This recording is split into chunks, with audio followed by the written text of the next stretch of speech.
get this show on the chode. Start saying that. It's the new saying. Get this show on the chode. On the chode. It's a new thing. I like it. Thanks. I need somebody to co-sign it. That's how this stuff works. I was there when he said, let's get this show on the chode. I was there. I was there the day he said it the first time. He said, let's get this show on the chode. We both knew. And it was awesome. It was beautiful. Well said. Nobody said it like him before. It was very well said. I actually thought I've never heard anything like that before. I said to him, And I had to tell the guy that. Yeah. how'd you come up with How that? did you come up with that? Great idea. You know, sometimes I think a little bit more somber. Right. I forgot. A little bit more breath. A little bit more of that. You think that's what it sounded like when he was busting in Bill Clinton? Yes. Oh my God, Bill. when that picture came out, oh my God. Yeah. I don't. The problem is like AI now. I can't even enjoy that. I don't know anymore. Yeah, We're at the point where I really don't know. and I don't trust it. Like, I remember my boss at work who, like, he doesn't really...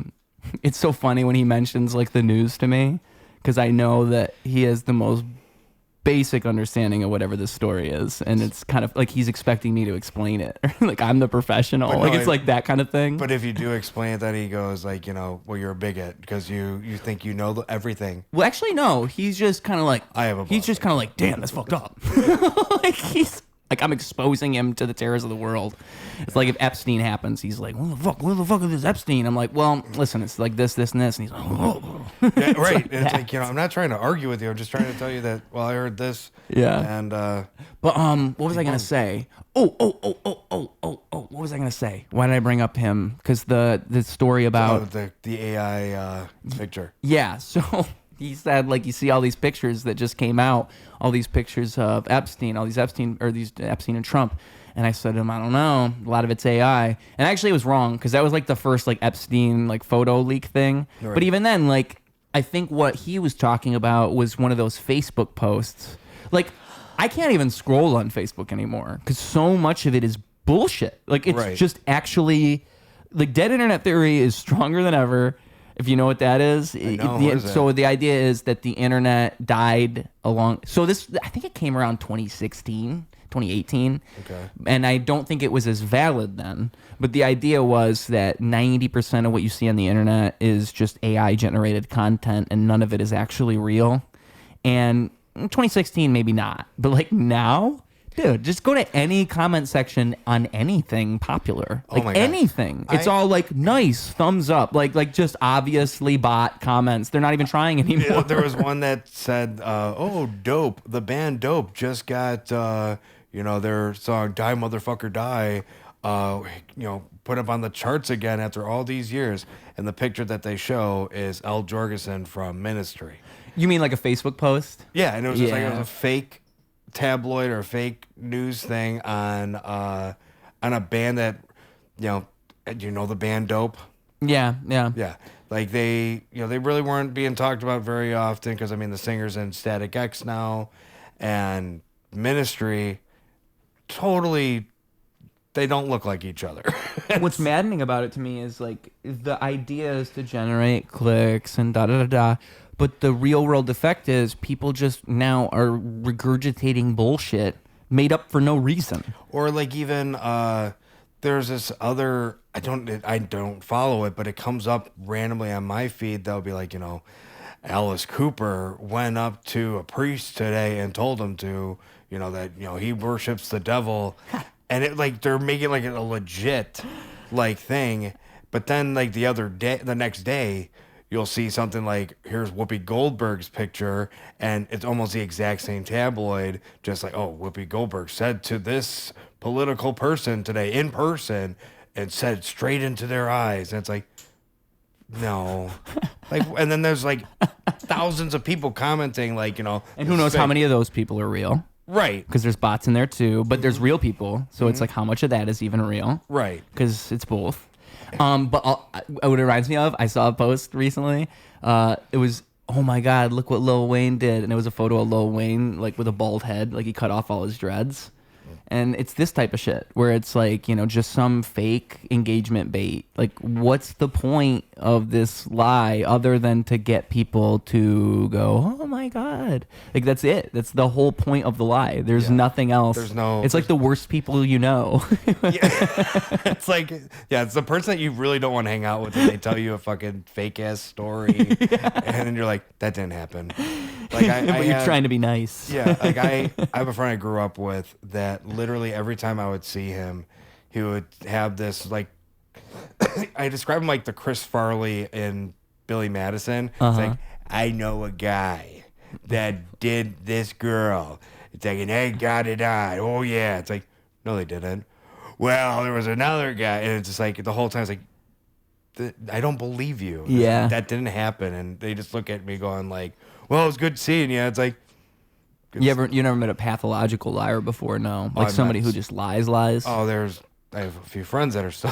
Yeah, because I think like it's one of those things where I think sometimes people think they've met a pathological liar, but when someone's like a pathological liar, that is it's like their psyche. They're built that way. They don't even. It's kind of confusing because I don't know if they have been told that they lie and that's why they're conscious of the fact that they lie. But a lot of the time with these people, they know that people know that they lie. And they'll take advantage of that every now and then, which makes it even more confusing. Like, they'll acknowledge the fact that people think that they lie, which confuses you as the listener because you're thinking the whole time, wait, they can't believe any of this. Like, a pathological liar is the type of person who just makes random crazy things up. I actually, I haven't told you about this before, no? So this is something that I'm so glad I did. This is how I know about pathological liars. When I was dating my high school girlfriend, her sister's boyfriend. That's where it started, yeah. Yeah, he was a pathological liar, and he would lie and lie and lie and lie. But because he's the sister's boyfriend, you have to respect him, and you can't correct him, you can't be mean. And so I started to collect a list of his lies on my phone, and I think this is an excellent example of how these people work, because you got to understand these lies don't even make sense. No, I did meet the Pope.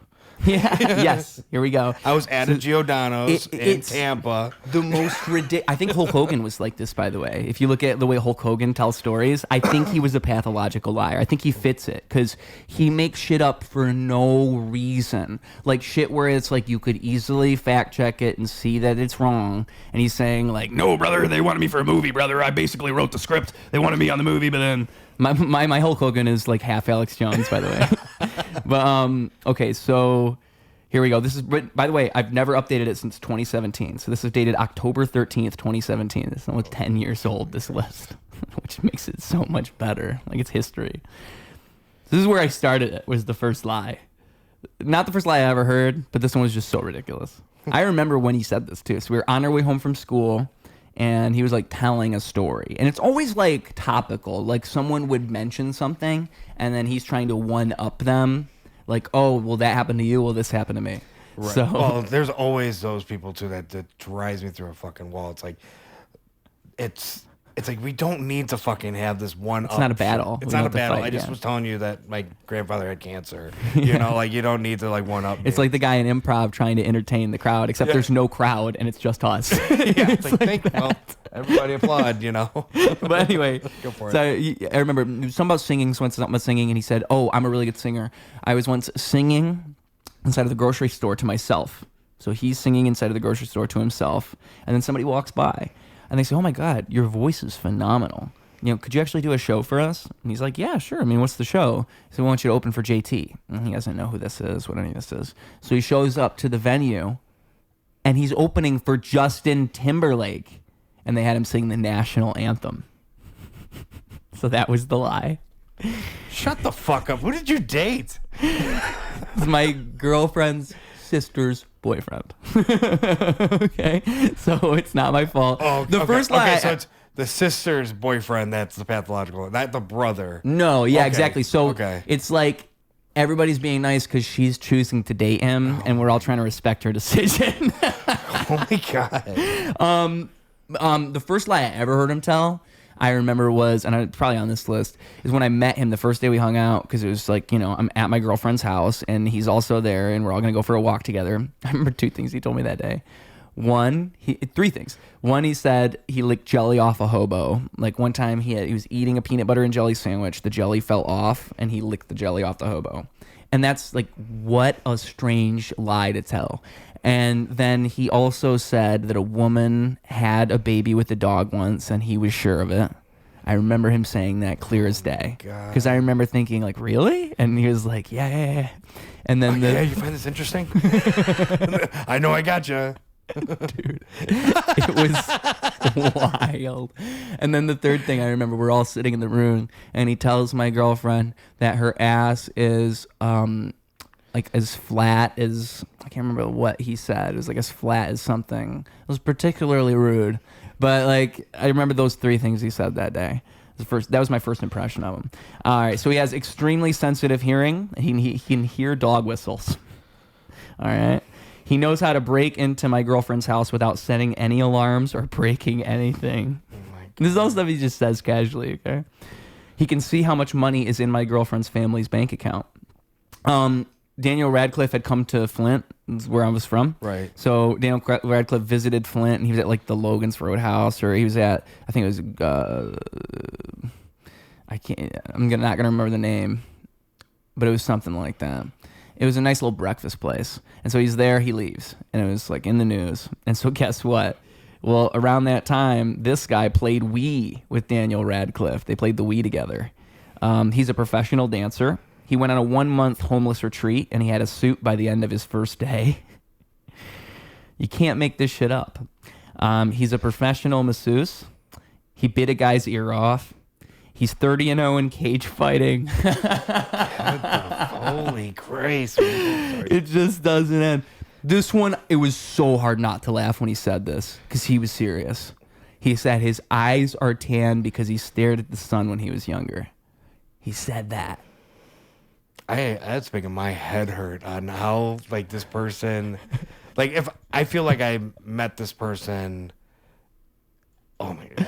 Like, I feel like if this is what I'm saying. If you think you've met a liar before, I don't know if you have, because unless you can produce me a list like this, I don't know if you've met a real one. So being like one of my first band managers that I ever had.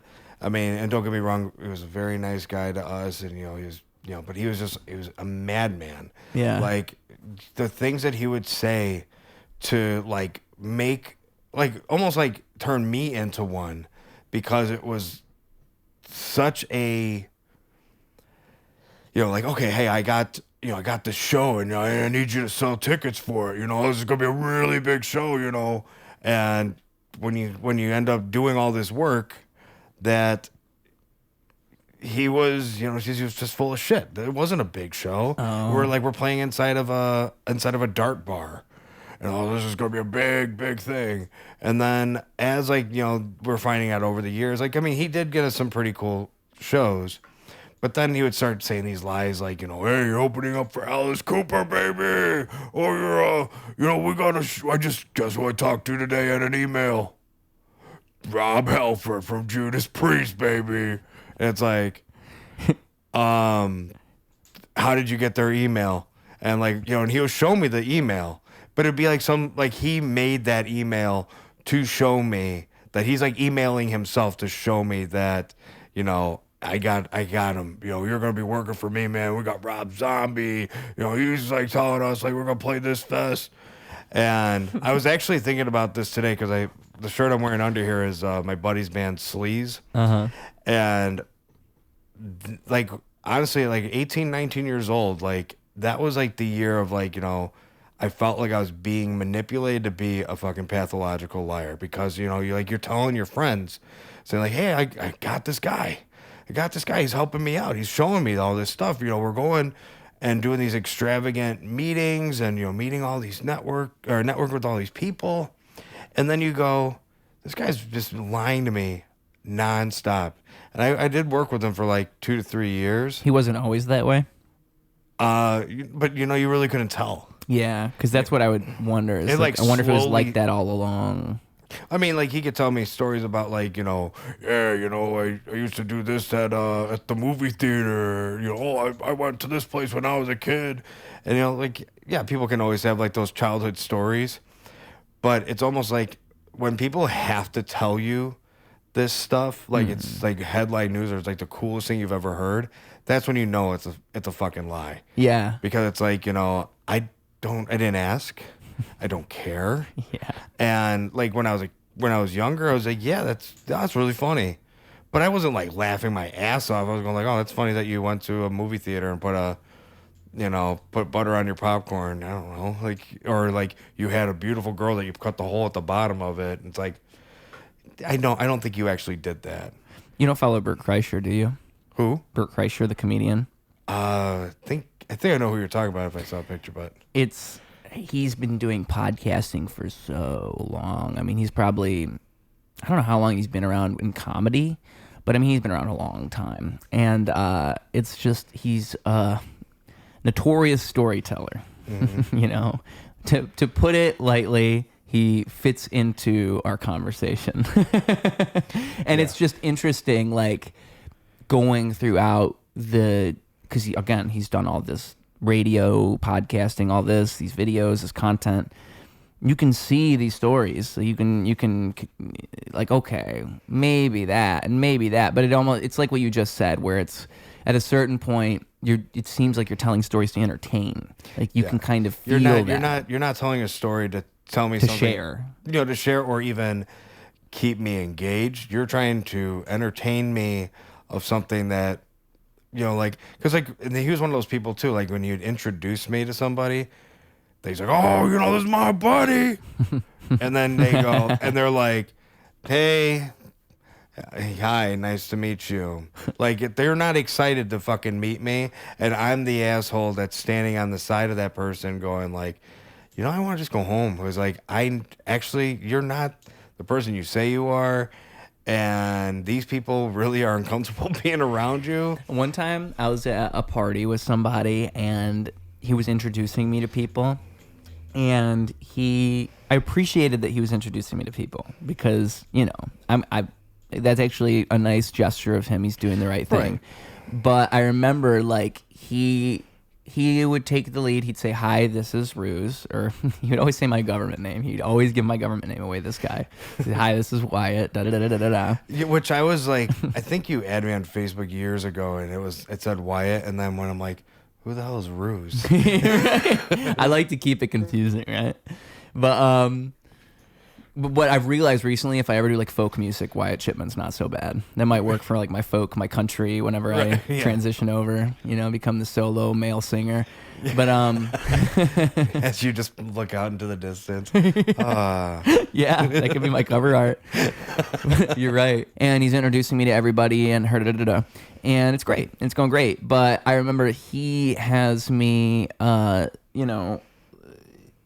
so he's kind of saying, hey, this is Wyatt, as he does. And then I kind of take over. And I'm like, oh, hi. So because I know what to do. Trust me, I know what to do. Like, as long as I don't like walking up to people and doing the whole like forcing it. But if you're going to bring me up to somebody and you're my mutual friend, right, perfect. Right. Just let me take it from here. Because it's like, I already know what we're doing here. It's like, okay, hi, my name is Ruse. Yep, greatest rapper of all time. Also, I have a podcast. Here you go. Greatest podcast of all time. Probably had a bunch of your friends on it. You want to come on? We do an episode every 3 days. Pleasure to meet you. Greatest rapper of all time. Scan that code. It'll change your life. What's that? I'm like, that's the beginning of the show. I mean, it's literally like you just got to hit them with all that stuff. Right. Off. That's how it works nowadays. They don't even want to really talk to me. They don't like that I'm being introduced to them. None of that. They're not even. They're just probably gonna say hi to me and leave anyway. So I just got to hit them with all that and go. And I remember we did it a couple times, and then he says to me like, because okay, so what happened was like the third or fourth person, he introduces me to her, and then she's a little busy. She's like, taken off guard a little bit, and he does most of like the legwork, and so then I'm trying to like fill in the blanks and help him out. I say, yep, greatest podcast of all time. Here you go, da-da-da-da-da, whatever I say. She's kind of still confused, and she leaves. And so he got the idea that that was my fault for intervening, and he starts saying, no, just let me do all of it. And I'm thinking, like, dude, like, you don't get it. Like, you're the one that's making that, like, it's because I'm glad that you're the middleman, and I'm glad that you're doing that, but you're the one that's making that me look weird right now. Right. I know exactly how to represent myself perfectly. Right. I know. Like, the fact that you're the middleman and they know that we're a mutual acquaintance, you did everything you had to do. Yeah. Let me handle the rest. I'll just tell, and I'll get out their hair. I don't even really want to be doing this. I just want to get in and get out, you know, but, and then I just remember him thinking it was me. That was what got me. It's like, no, dude, it's not me. And I've been in so many situations like that too, that, you know, like they'll hype me up or hype the person up about me and go like, yeah, he's a great guy. And the other person doesn't even really know what to do. Yeah. Now they're just like, hello. It's like, and I'm also like not in like stage makeup. I'm not in like stage mode. I'm kind of just like, we're at a baby shower. And the only way I can think to react to that is to go like, man, I wish this guy was behind, like make a joke out of it. Like, oh, I wish this guy was behind me at all times. Right. Like, man, can someone bring this guy to my mom? Right. That's what I would say. Stuff like that. Because to me, that's the only way to break the ice. But it's also like when you meet the people that do that when it's like, it's not necessary. Well, that's when it happens the most. It's like, oh my God, like, you know, thank you for like, you know, hyping them up about me, or like, you know, getting them to know a little bit about me before we start talking or introduce. But the manager type thing is the worst too. Yeah. Because I think like they think they're doing you a favor. and they definitely feel that way. And I had a bunch of different band managers, and one that I had, and you know, he's no longer with us, but he was he just was real. Like, he would just go up to somebody, and yeah, he was not, he wasn't easy on the eyes. He was not a good looking guy whatsoever, but he was just very smart. Yeah. But he was always just very like, you know, blunt, and like, this is my guy Stevo. He's a really nice guy. I work with them, and you know, mingle around, and it was just like that simple. But then when you had my other one that would be like, "Arr!" You know, it's like, holy shit, dude, you don't, you're scaring me. Like, Yeah. Like, don't be that brash with them, you know. And because I mean, I've also like I think we're talking a little bit about that money situation earlier about like with bands. One I had was a manager that I think I told this story on your last podcast. Maybe. But it was like this guy would introduce me, but then the next thing he said, I got this idea for him that I want him to be in a tub of chocolate pudding, and we're gonna have like Snicker bars, and it's gonna look like he's eating shit, and he's like gonna be like a baby diaper. Isn't that great? And then you go, I am Stevo. It's like, and you're looking at him like, I'm not gonna fucking do that. Yeah. And you just introduced me to somebody that like runs this venue, and now they're looking at me like, I don't want to see this person on stage now, because if that's what his stage show is. And it's like I think people really get a bad thought of like what I do. Like, you just saw me perform. Yeah. And this is why I don't want anyone to ever manage me or like, how could I just, but continue. No, but I mean, like, because these things, it's like, you just don't, I don't think people get it. I think most people just don't get it. It's like, just book me. And well, and I think like you're doing everything you've got to do. Like I think with the way you perform, at least from what I saw, you're got great stage presence. It's really just you're a guy who will bring energy to the stage, and I'm sure you'll do that no matter to whatever it is. You know how to bring exactly what you need to bring and to entertain a crowd. And that's all you have to do. That's all I have to do. You don't have to have someone else then add all these layers and make it sound like a circus act. That's the problem. And that's what's fucking crazy too, is like, you know, literally when we're like just in the crowd that night, is I'm a person. I'm just like everybody else in the audience, going like, watching what's happening, talking to people. Maybe one of the only people with face paint on, but I was the only one. Well, yes. But then, like, I mean, I didn't have that face paint on the entire time. It was like maybe like when I was gonna be on like in an hour, I was like, I'm gonna put it on. Yeah. But it became 2 hours. So yeah, sorry everybody.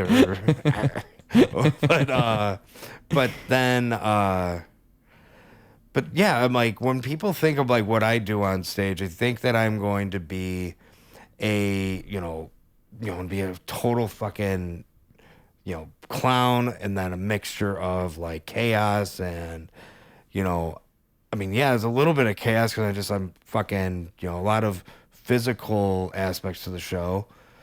But, I'm not going up there to like provoke. I'm there to like, hey, we're moving. Let's move. Like the whole point of being in this room for this type of genre, this type of show is to move around. We're not just sitting here to be like, sipping a beer and standing still. Like, I mean, and I'm also kind of one of those guys at shows, like, to be completely honest, like I'll be at a show like, I just want to, at least just bob my head to it. Yeah. That's my vibe when I go to thrash shows now. I don't mosh anymore. But when Not after the injury. Oh, I mean, I like my neck. Surprisingly, after that show, which I mean, we only were on for like 25 minutes. Dude, so. your hair was going. Yeah, so I was like, I was very entertained by that. I was getting up, like standing up, like my neck completely straight to be like, don't turn it, don't turn it, don't turn it.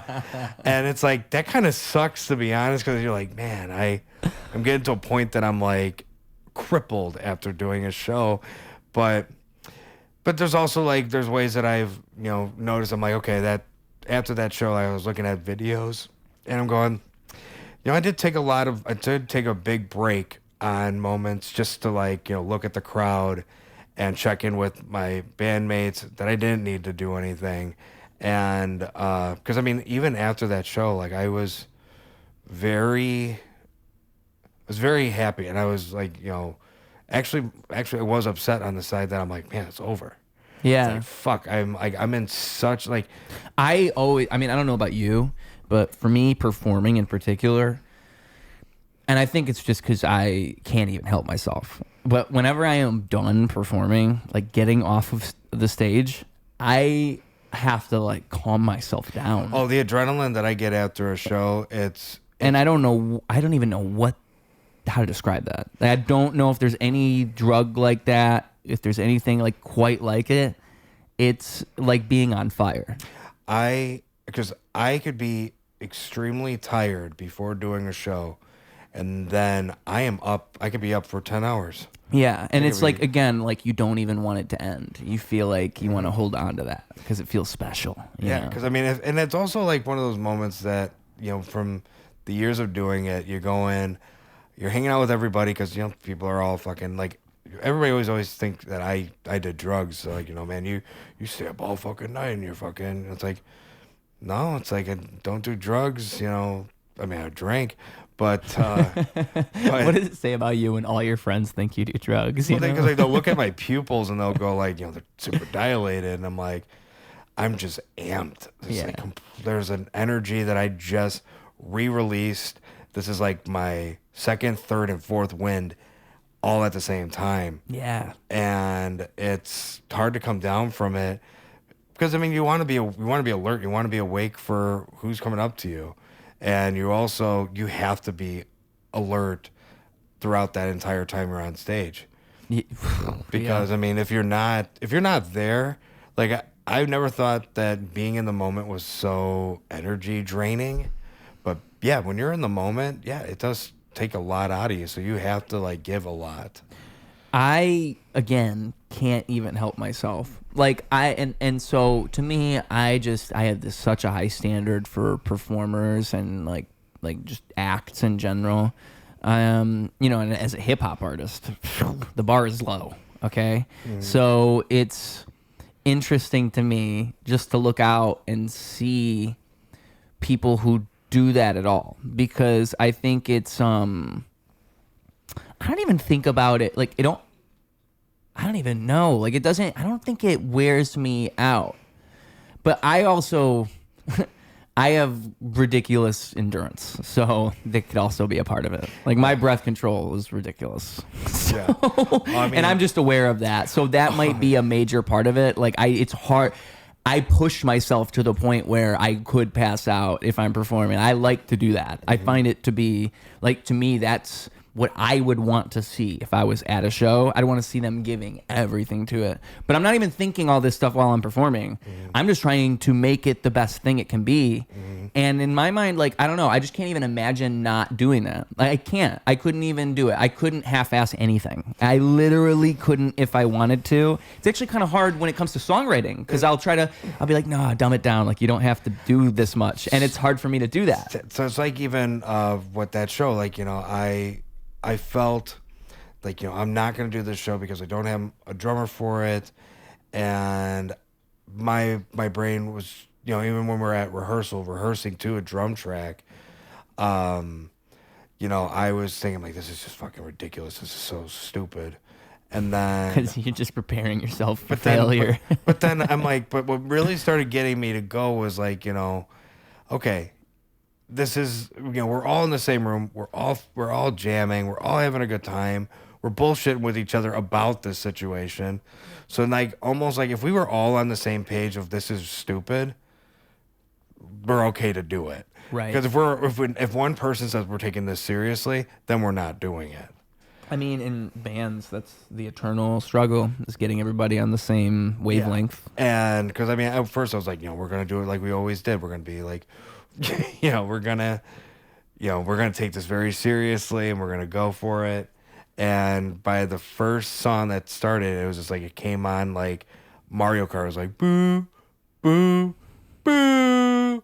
And it's just, you know, now he gets to start playing and the drum tracks like slowly coming in with the beeping. Yeah. And I'm like, you know, this is the show. We're not cutting it out. If we can't cut it out, it's staying in, and this is what the show's going to be. And I'm glad that we kept it there, because it was, even though I don't even think the audience heard it, but we did, and we were laughing our asses off to, you know, going like, the fucking Mario Kart theme, like, you know, it's counting us in.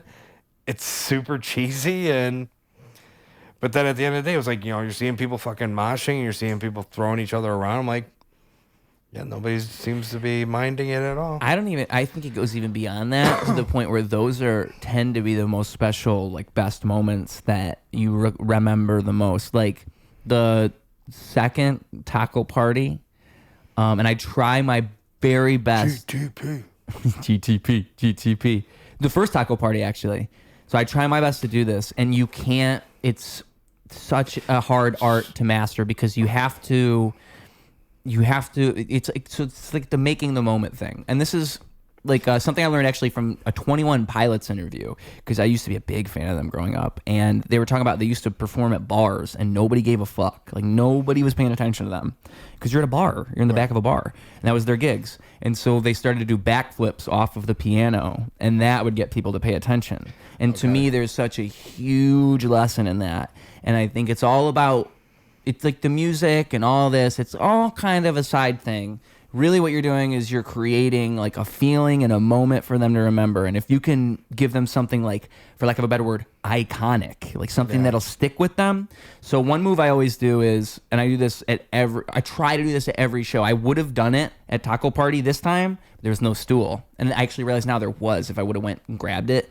But you stand on the stool. And it's for the song Mr. Whole Time.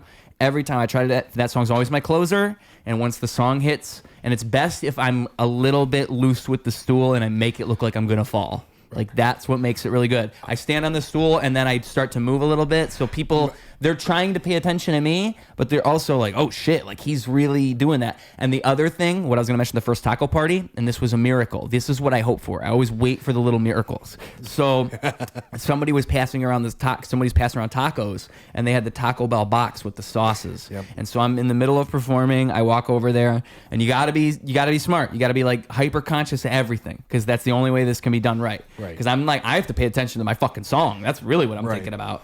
And so I grab the Taco Bell box as they're like holding, I think somebody was holding it up like this for fun, you know? And so I grab the box and I put it on top of my head. And then I think I was able to get it to balance on top of my head for about 35 to 40 seconds.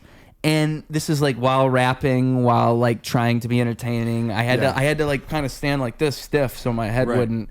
And to me, that's the best. For one, it's genius because Taco Party, Guerrilla Taco, it's literally the imagery of it encapsulates the entire show, but also it's just a moment. It's a moment that you couldn't even recreate if you tried. It's just taking advantage of the accident that was happening or whatever was going on and finding a way to incorporate it into the performance. And it's like the Mario Kart thing where I think it's just the most memorable stuff. And if you can find a way to do that, and I think it's just believing in it and trusting the moment, trusting the process, and hoping it'll come. When you do like trust the moment, it's like, you're not gonna get that moment every time. So it's like when you have it, it's go special. for it. Yeah, it's like literally if you have any feeling in your stomach, which it's just like punch you in the gut to go like just do it now. Because I mean, there was moments that I set up my show to have. Certain things like when we had people throwing panties at us from the audience because I planted them, I was like, I threw eggs out there that were filled with them. So, hey, now they're getting thrown at us. So Cubby Bear thinks that, man, who are these guys? But I mean, like, it was one of the things to plant it. But when you are in that moment, if somebody, like when it happened to us the first time, when you grab somebody through underwear and you just go, where the fuck did that come from? And you go, make this happen again, because this may have been the first time that you reacted to it, but now if you can actually like find a way to make it happen again, everybody in that room is a part of it. Yeah. And it just keeps growing and growing. And I did want to say too, first time getting to see you perform, like not just from like your videos and stuff. So it was really, you actually did a really great job. And thank you. The moment that I saw when you jumped into the audience. I think it was when I walked around the crowd for one song. Mm-hmm. Yeah. And that moment, because I used to do that a lot too. That, by the way, was also a calculated, exactly what I'm talking about, because that song, the subject matter of the song, I'm saying like, I am everything at once. I am everything.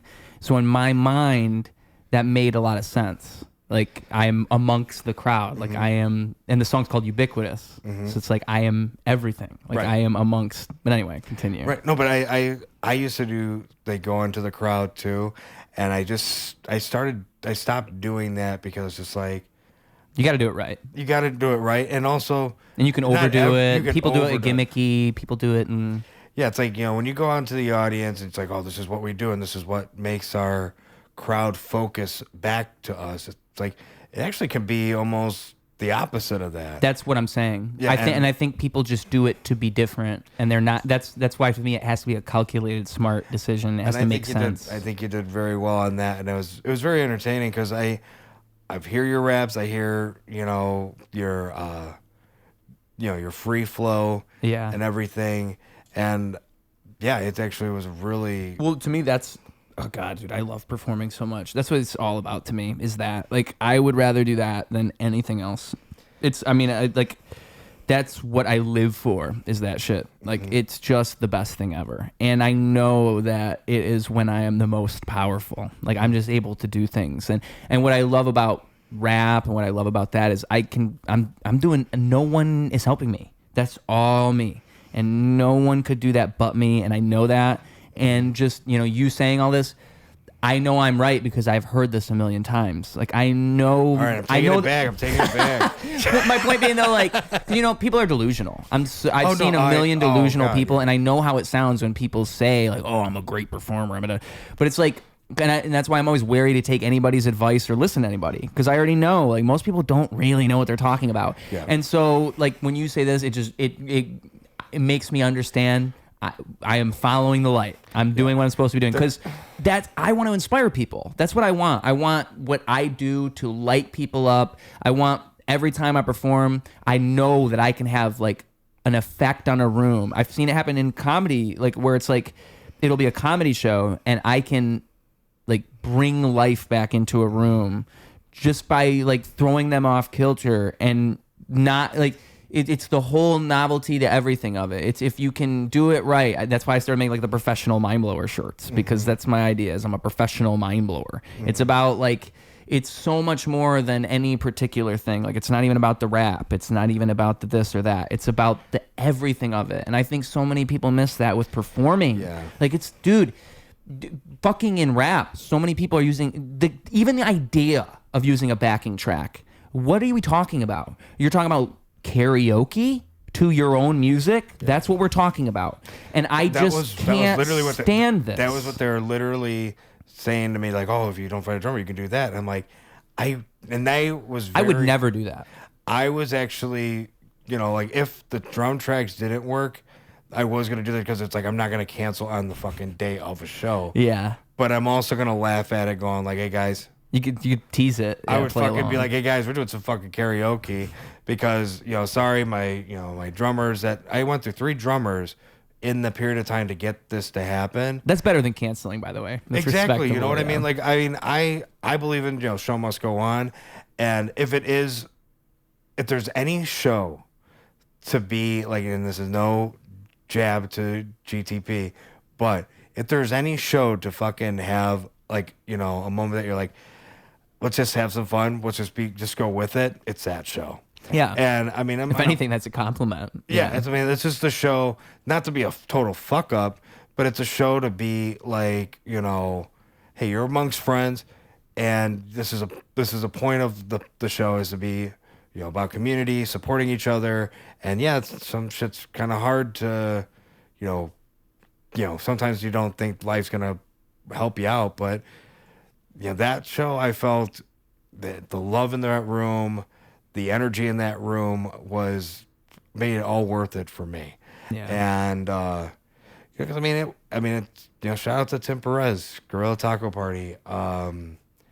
It was a great show, and you need people like that. You need community in the music scene and any art scene. I mean, well, that's what's gonna bring. I think that's what's gonna. When people talk about why does Chicago not have an industry, it's like, well, because people keep saying stuff like that and then not doing anything about it. Oh, and that's why. So this one of my things that I've always hated is that we gotta build a scene. We gotta build a scene. And it's like, well, motherfucker, you're talking build a scene on fucking Facebook, or you don't go anywhere. Yeah. It's like, fuck off. And like, you're gonna tell me how you picture the scene to be for you, but you're not doing anything for anybody else. And it's always like, it becomes very one-sided of like what they picture a perfect scene to be, and it'd be only their genre. And that pisses me off to no end. It's like, well, why don't we have any more nu metal bands? Or why don't we got any more, punk bands? It's like, there's a shit ton of them. You're just not looking for them. Yeah, yeah. And also, like with the people that are delusional, they're like, I am so good. I'm so talented. Oh, you should have seen that show I did. It was packed. And then when you look at that video that day and you go, there's 3 people. Right. And they purposely, back to like pathological liars. Yeah. It's like, why do you have to fucking showboat this and act like you're like hot shit? Mm-hmm. And like, cause there's people that I've known for years that they'll say, man, we've been at this for like almost 20 years. It's like, I've been almost at this for 20 years. And I can at least say in that time, there was moments that I didn't have a big crescendo effect. It went like to a plateau, then it went back up, then it plateaued, then it went back up. Yeah. And like, sure, you don't want to remember that moment, but hey, that's when you start writing better songs, or when you start meeting better people, or made better choices. But I don't see why these people, get off on just coming up with this delusion that's like, dude, you never made it. Right. You fucking, and like, they always like talk shit about other bands, and like that's the thing. Like, I didn't even fucking make it, and I could say that, yeah, I didn't make it. But you know what I did do? I did a lot of cool fucking shows, and I'm very proud of it. I'm proud of the music that I've written, and I'm proud of what I'm currently working on. But that doesn't make you a fucking failure. I mean, I'd rather be a person that can admit that, I didn't make it, compared to somebody that pretends every day like I did. Yeah, and I think that making it's such a relative. Like, what is success? What is success? It's something I think about a lot. It? Yeah, what is success and what is making it? To me, if I were to define it for me, it's having 500 people who are on my Patreon who can help me pay my rent. There you go. I'm successful. I don't need anything else. If I can live off of art and I can get people to buy into what I do and I can trust that, I won. I won the game. I've did it. Because I don't need anything else. I don't need 1 million followers. I don't need any of that. I just need enough people who like what I do to support me and be into what I'm doing. And to me, that's success. Actually, it's actually probably more successful to not get too famous and too popular. That'd actually probably be better. If I'm probably a human and I'll probably chase that anyways. But it would probably be better if I just, someone once said like mid-level famous. Like I can't remember what they picked a mid-level celebrity to demonstrate it to me. But you pick Matthew Broderick famous. We'll pick him today. Don't you want to be Matthew Broderick famous to where you can get around and people might recognize you every now and then, but for the most part, you're all They good. don't remember when you killed 2 people in 1987. Hey, shut up. But Not my Matthew. Not my Matthew. Not my Broderick. Yeah. But it's like Ferris Bueller's Day On. Yeah. But yeah, it's very difficult for me sometimes to see these artists that, act like they have this big staple in a community, and then always consider the source. Yeah, and I think you're somebody when somebody will come up to you, and just like what we were talking about earlier, it's like somebody will actually introduce you to somebody, not just like as a friend, but they kind of genuinely go, "Hey, this is my buddy that." He raps, he's got a podcast. Or the other thing where it's people feel the need to tell you, oh, that was I like what you did on stage. Like, right. that was good. When people go out of their way to say those things. Those things, and people can compliment you all they want. Your friends will always try to compliment you in some way. But those kind of comments that they give you, never take those for granted. No. Never take those for granted, because one day you're not going to get those, and you're going to be kicking yourself in the ass saying, like, oh, I never got those. And it's like, no, you did. You just ignored them. Right, yeah. And because I had I had a lot of, people that I worked with over the years that, like, they were always getting complimented from what work they did. But now they're just, they think they're too hot for anybody to say anything like that to them. And it's like, why did you have to go that route? And he's back. He's back. And while I'm at it, before I forget, a little something for you. I didn't get to give you some gifts on the day of the show. Yeah. All right, so for the audio listeners, we got a green, misty Nystrodamus poster. A misty, brand new. What does it say on this sign over here? Event scale. Even the scale. Even the scale. On top of a one-way.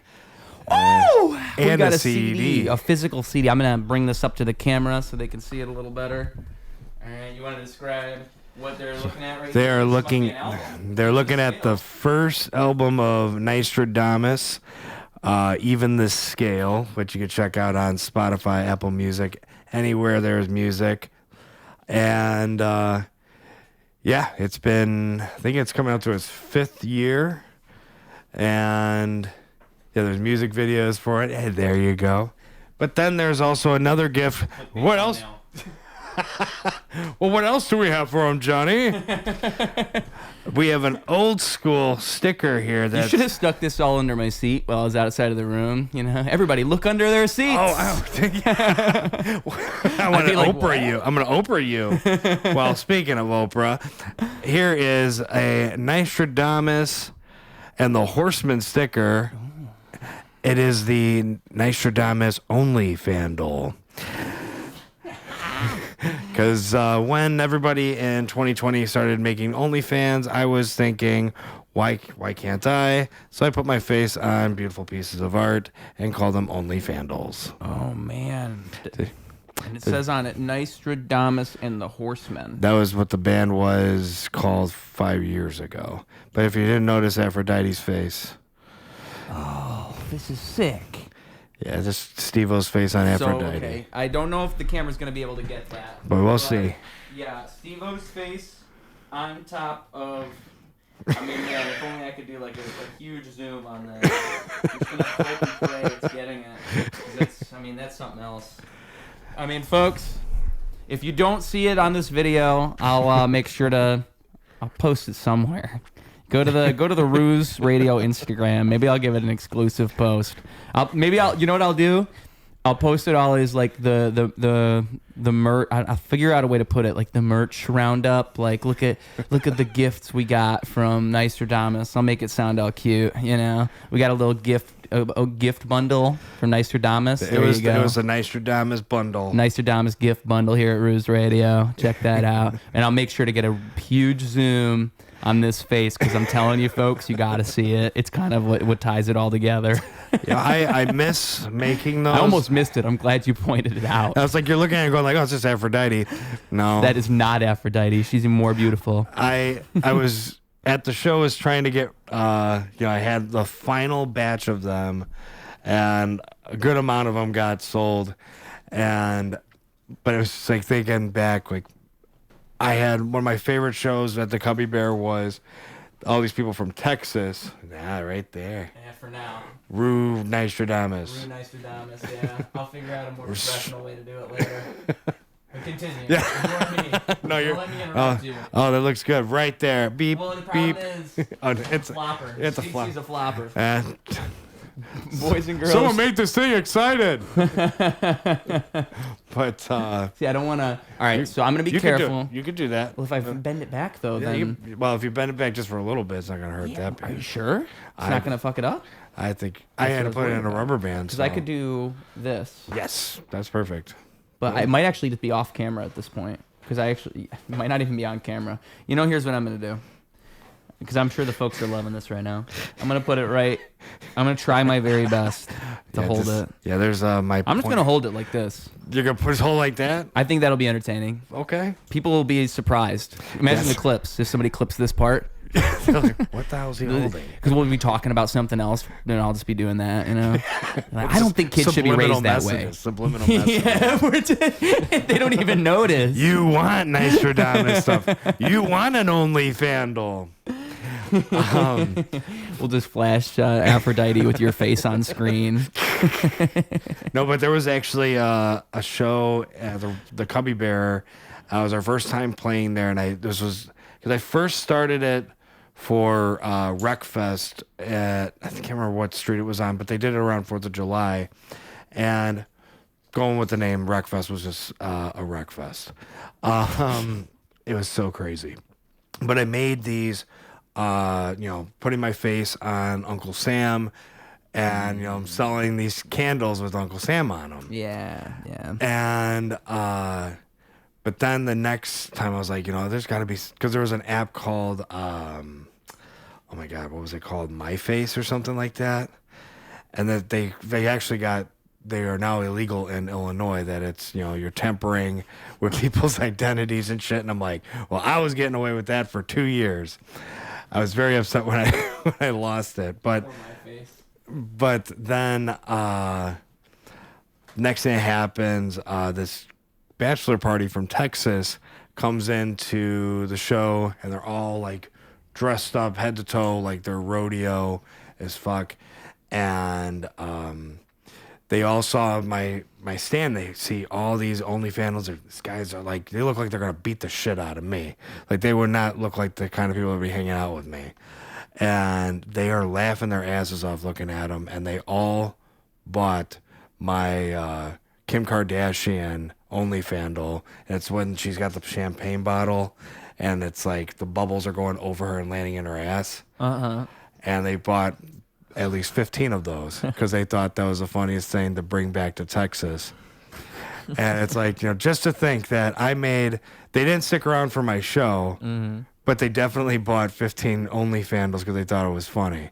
And I was like, hey, that's success in its own way. Because I'm like, because I think they stuck around for a little bit of our show, but you can tell they weren't into thrash or anything. When did you start making these OnlyFandles? Is this 2020? Like a whole separate endeavor almost? Yeah, I was just like, first I started as like, okay, we're gonna make them for Christmas presents, And, maybe some people need some laughter in their lives. And I thought it was funny just call them OnlyFandles. And the idea is they all have like funny artwork on them or something. Yeah, like I got, me as Vincent Van Gogh, or, there's me as the Mona Lisa. And, there's all sorts of like stuff from like even, oh my God, Picasso, and like a lot of them with me naked too. So it was just like, okay, naked, beautiful woman, now put a beard, fat face on it. Yeah. Yeah. and I can laugh at it because it's my face, right? And, but I was addicted to it. I was addicted to laughing at that stuff because it was so corny, but, gave them as Christmas gifts. And then all of a sudden I brought them to a show and they were selling like hotcakes. Wow. And I think, I think I sold about 200 OnlyFandles. Dude. And it's like, it's Dude.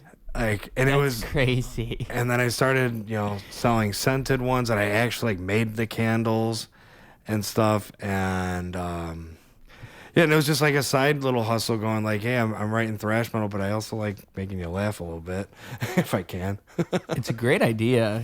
Because the thing is, it kind of all ties back into your everything else anyway. Like, it goes back to Nystrodamus and the humor of it, I feel like just and your face is all over it. Yeah. So how could it not be you? Well, I had bandmates back in the day that fucking absolutely hated the idea of, oh, why would you have your fucking face on everything? And it's like, well, I didn't say I wanted it to be like that. I just like, hey, this guy made some fan art, and ironically, my face is what he did as fan art. Yeah. And it has our band name on it. And then it just became this like snowball effect of like, oh, I don't like that. It's egotistical. It's narcissistic. And then I just started looking at it going like, you're just like shooting down fans, like you're shooting yourself in the foot. Like, you're looking at fan art and going, well, it doesn't have my face on it, so it's not acceptable. I don't know how to say this because I think that everybody who's not a vocalist or wasn't a vocalist disagrees, and that's in the nature of what I'm about to say. The audience is looking at the vocalist. They are always paying the most attention to the vocalist. The face that they are most likely to remember is the vocalist. We are speaking their language. And they're listening to the words. And Right, they are that's what I looking mean. for who to connect with. And who should they connect with? Well, they should probably connect with the person that the words are emanating from. Mm-hmm. And I feel like every band ever, like it's almost like the drummer thinks that he matters the most, the guitarist thinks he matters the most, the bassist thinks he matters the most. I'm sorry. The audience is paying attention to the singer unless you're like Slash. Unless you're Right. somebody who's just this iconic guitarist. How could I not look at you? Right. It's just the psychology of an audience. You're never going to escape it. They're looking for who's saying the words. But like, it's just so funny because bandmate, it's like it's so hard to not have that dynamic where it's like, why does it have to be about you? Well, I mean, I'm speaking their language. I'm also the one holding the microphone, and I'm also the one like because it's the front man. I described my old bandmates like watching slugs fuck. Oh, so you guys broke up. This is yeah. all a breakup situation. I don't know. I wish I wish we were still like friends and like outside of music because we were close that way, but then when it comes to how they performed, they weren't moving around, they weren't doing anything, they were stone still. Yeah. And I mean, for any bands that do that, not shitting on your show. Well, but I think also, if you got a strong frontman, it doesn't matter. yeah, if you have a strong, and that was the thing. If you watch old videos of what I did with my old band, it was, I'm running around the stage, I'm getting the crowd involved, and my guitarist, my bass player are like, they're glued to the fucking stage. Statues, standing still. And I wish that we had a sense of humor on the side that, hey, that was your gimmick, that you guys are like just fucking like Robotronic. We're like, like Chuck E. Cheese. Yeah, you guys are like Chuck E. Cheese fucking musicians. That would have been, 1,000 times better. If they bought into the bit. If you bought into it. That But would be no, funny. you guys want to be like, I'm actually I'm a really great bass player and a really great guitarist. They should be looking at me. They should be looking at me. Go fuck yourself. I just don't. I think that anybody who says that's in denial, because that's not how bands work. That's why it drives me nuts. It's like, how could you not see the pattern? Every band does this. Mm-hmm. It's not new. There's nothing new. You're not new for thinking you're the main character. Like, that's not. And it's also like, again, unless. The fact that they aren't moving is what makes it drives the nail in the coffin, because you could think that if you're getting into it, you're moving around. They used to say this all the time too. They said that bass players, you don't have to move around because you're a bass player. And I'm like, where the hell did they say that? Like, if you look back at John Entwistle of the Who, yeah, he was still a great bass player, but he didn't move. Geezer Butler from Black Sabbath, he moved. John Paul Jones from Zeppelin, I mean, he was still in the moment, but they were interesting. Yeah. They weren't just standing there. They looked excited. They looked like they were like, okay, we're going to the next part. They looked like they were supposed to be there. Mm-hmm. But if you're going to be a person that says that, oh no, just because I'm a bass player, I don't have to move. No. Why did you give yourself an excuse to be unexciting? Right. It's like, Jesus. Right. Why? I don't even get it. Well, and also, like, I just can't. I have to struggle to understand this stuff, because as a performer, at heart, like, to my core, I can't not do that stuff. I don't know how not to do that stuff. I don't know how not to do everything and give everything. So, like, when I see that, I'm kind of even confused. Like, if I were playing music and I'm performing, I have to move. I can't even stop myself. Like, I feel like I got that, like, Elvis syndrome, where it's like, that's just, you could put me in front of the studio and I'm gonna have to struggle to stay in front of the microphone because I want to move. Right. If I'm getting into it, I want to move. And I'm one of those people in the studio that my arms have to be up. It's gotta be something. Because, I mean, like, because you're already, like, you can't really do a stance in the booth. But so, like, you're kind of like, I should try that. Oh, put your arms up, man. It's like This? Yeah, you're just Roar! It's like, just yell. Yeah, like, I never, like, I've seen your videos being more like, you do have an aggressive flow. Uh-huh. If you just put your hands up in the air, there's something about it. Like, That might work. You're able to, like, get your aggressive tone out way more. Because what I'll do, usually I'm getting into it, is I'll move like this with, like, my shoulders and all this. But if I had my hands, maybe I could see how that would center it a little more. Do you know who Joe Cocker is, right? No. So Joe Cocker, he was a singer that, he did a cover of Get By With a Little Help From My Friends by the Beatles. Mm-hmm. But he had a way of singing that even John Belushi on SNL kind of made fun of. Things like, what would you do if I sang? Oh, I saw that. Yeah. You know how I saw that? You shared that on your Instagram story once. Oh, yeah. That's why I seen that. Yeah. But it's like, it's very interesting that, Joe Cocker always had this, like, way he would sing.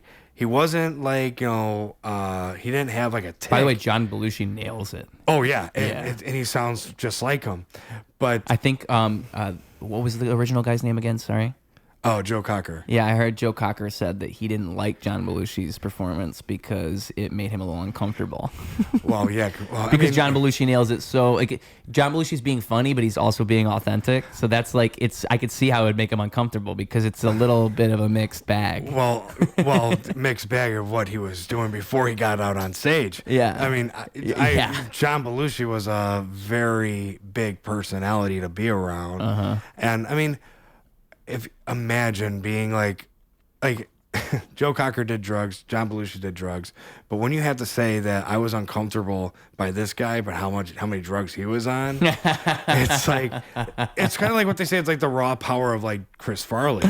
Chris Farley was a very out there comedian. He had a very demanding presence, and imagine being on drugs and going like, oh, you're too much, man. Yeah, right. I mean, but like what I was saying about, like, putting your hands up and stuff, I tell my students about, like, an improv is like, when when you have your shoulders up, you kind of start to talk a little bit different. Like, maybe it's moving something around, or like if you want to like talk through your nose, you get a little bit more of a nasally sound, and like.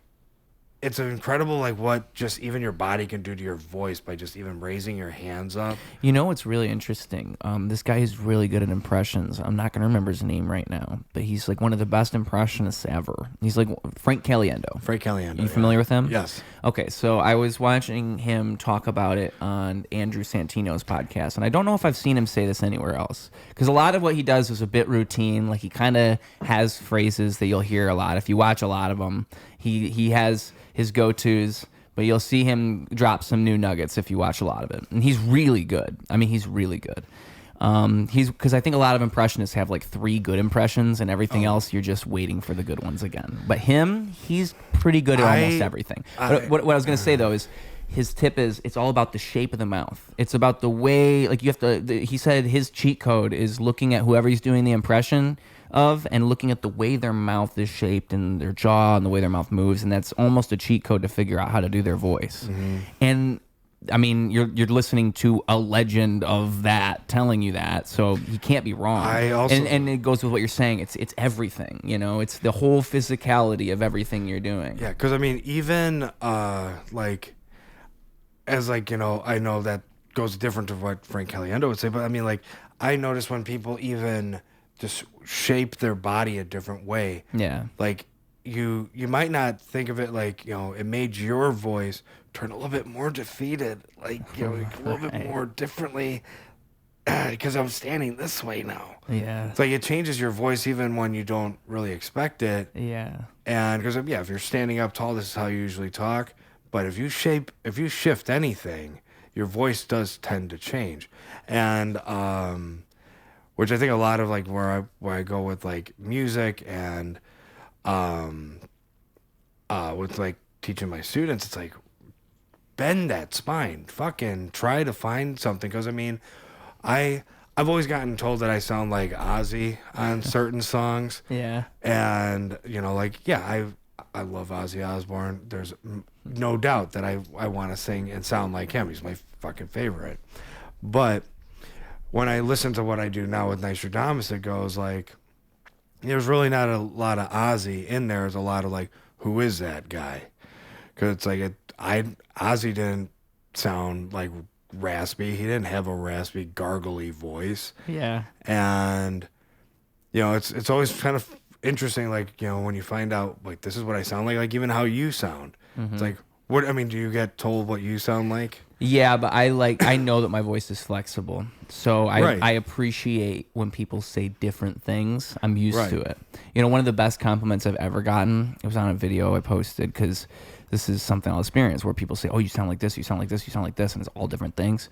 And someone said once, it's a random comment, I don't even know who it was, they said, people are going to say you sound like all sorts of things, but just know that what you are is original, or something like that. Like, what you really are is original. Mm-hmm. Because that's what I think being original is. It's actually like an amalgamation of 20 different things. So, and I remember the video that it was like a 600, it's one of my most viral videos, and I rap in a particular voice in that. And the reason I remember when I wrote it, I didn't have the voice in mind. I think Kendrick Lamar does this better than most rappers, where he bends his voice and he tunes it to the song. He's so good at this, and I think most rappers don't do this. It's another thing that, like, performing. It's bringing performing to the booth with your voice and your diction and everything. So it's kind of like an old school sounding. You're laughing at diction. Yeah, I said dick, guys. Diction. So had to pause for that.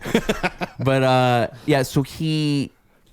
With the beat, it's like an old school. What I would do at the time is I would be scrolling on TikTok or whatever, and there'd be the open verse challenges, or it'd be like a beat, and it's just some producer doing a beat. And so what it was is a guy playing drums while he's dribbling a basketball, and that's the video. And he makes a beat out of it. It sounds like an old school boom bap beat. Right. And so I write the rap probably like real quick. I remember it was in my kitchen on a whim, and I go to record it, and it's gonna be just this little piece of content, like just another one of these videos.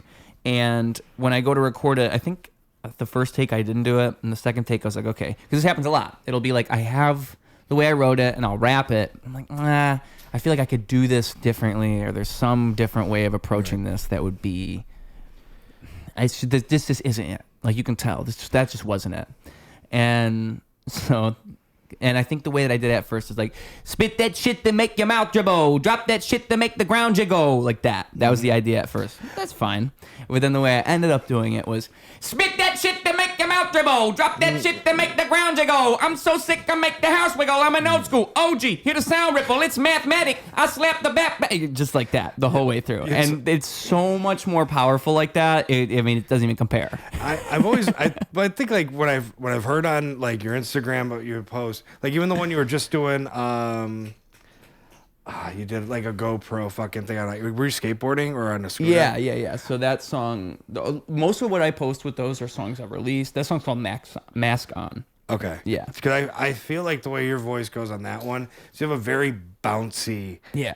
Like it's like you were like you're like doing your GoPro, but you're kind of like how that flow actually made you sound that way was like, you know, you were going side to side and it made your body is bouncing, so it's making your voice sound different. Like if you were bouncing all the time to a beat, that's what your voice is gonna sound. Well, I think I don't know if you're thinking about this part in particular, because there's like the first half of that where I can't remember exactly how it starts, but I know the second part for sure.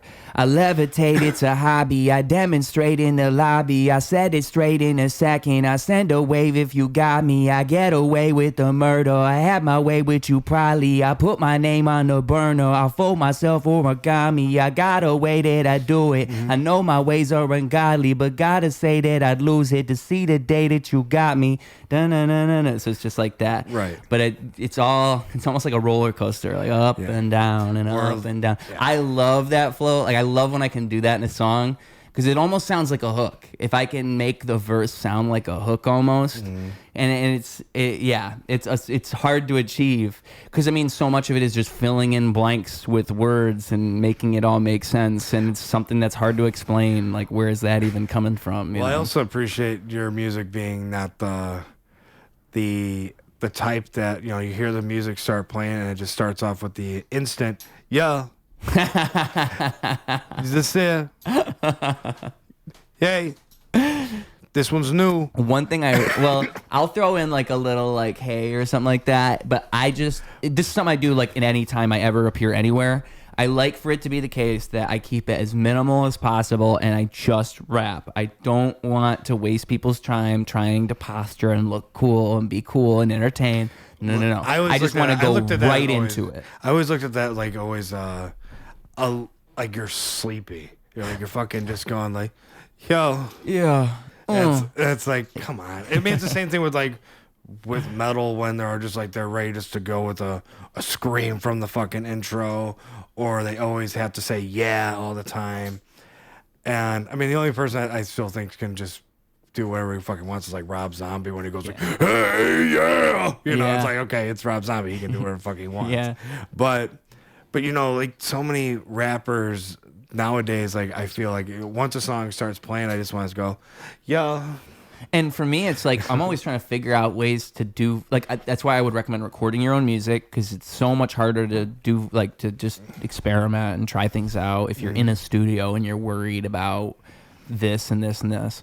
I think if you have time and you're just sitting by yourself, you just have it's so much easier to be creative, and that's where I find the best stuff. I mean, do you do a lot of your creative stuff here? I record everything myself always. I've always. Well, done I mean, that. like, do you feel like, you know, in your own space? I can write anywhere. I've never had a problem where it's like unless it's like a bunch of bullshit around me, it's a party or something, it's too much. I can like on the train. I've written a lot of shit on the train just on my way back home from work. So I was always that person, like, you know, I would purposely take the long way home just so I could just like, okay, hey, I had this melody in my head and I want to fucking. My last song I just wrote while I was on a walk.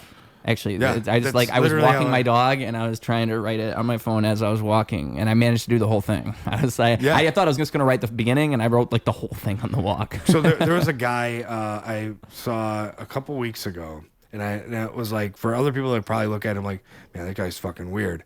This guy is literally dancing and rapping his song. Like, he's actually coordinating his own dance at like a bus stop. And like, you know, I'm sure people will look at like, you know, think, oh, what the fuck is that guy doing?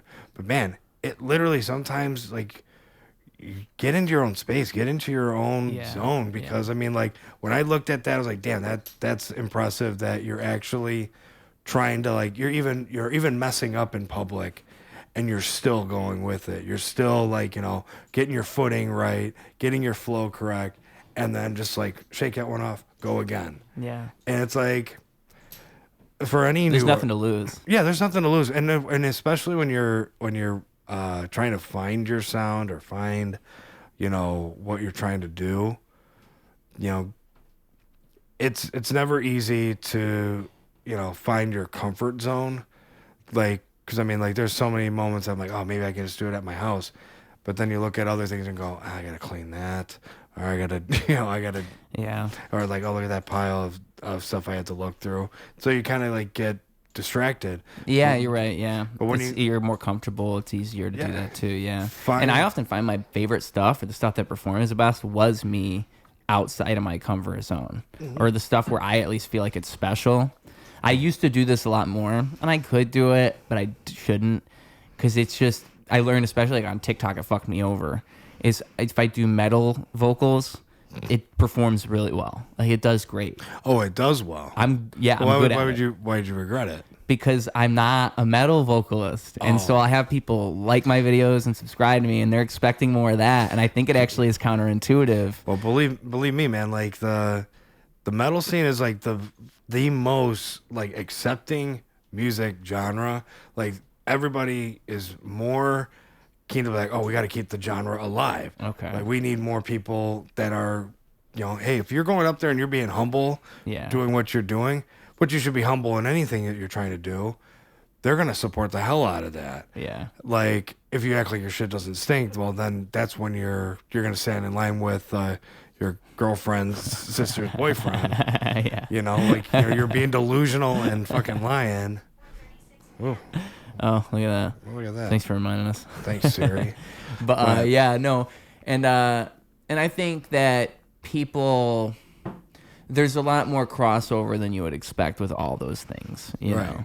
I just wonder, like, because what happened was, the problem is one of them just got really popular. I did a Toxicity video. I was singing Toxicity by System of a Down. I think I did see that one. It got, I want to say 800,000 on TikTok now, but somebody stole it. And then on Instagram, like they stole it. It was a System of a Down meme page and they put me at 3 a.m. and there was just the me singing thing. And that got like 2.4 million or something, some crazy number. And so it got more than I ever even got. And I should have known. And I tried to do what they did. And I think I was able to get something close, but still not 2 million. Wow. And it's just so funny because, again, I don't even consider myself a metal vocalist. This is just something I would do for fun at the time, like to challenge myself. So, because I just like singing those songs. I think it's fun songs to sing.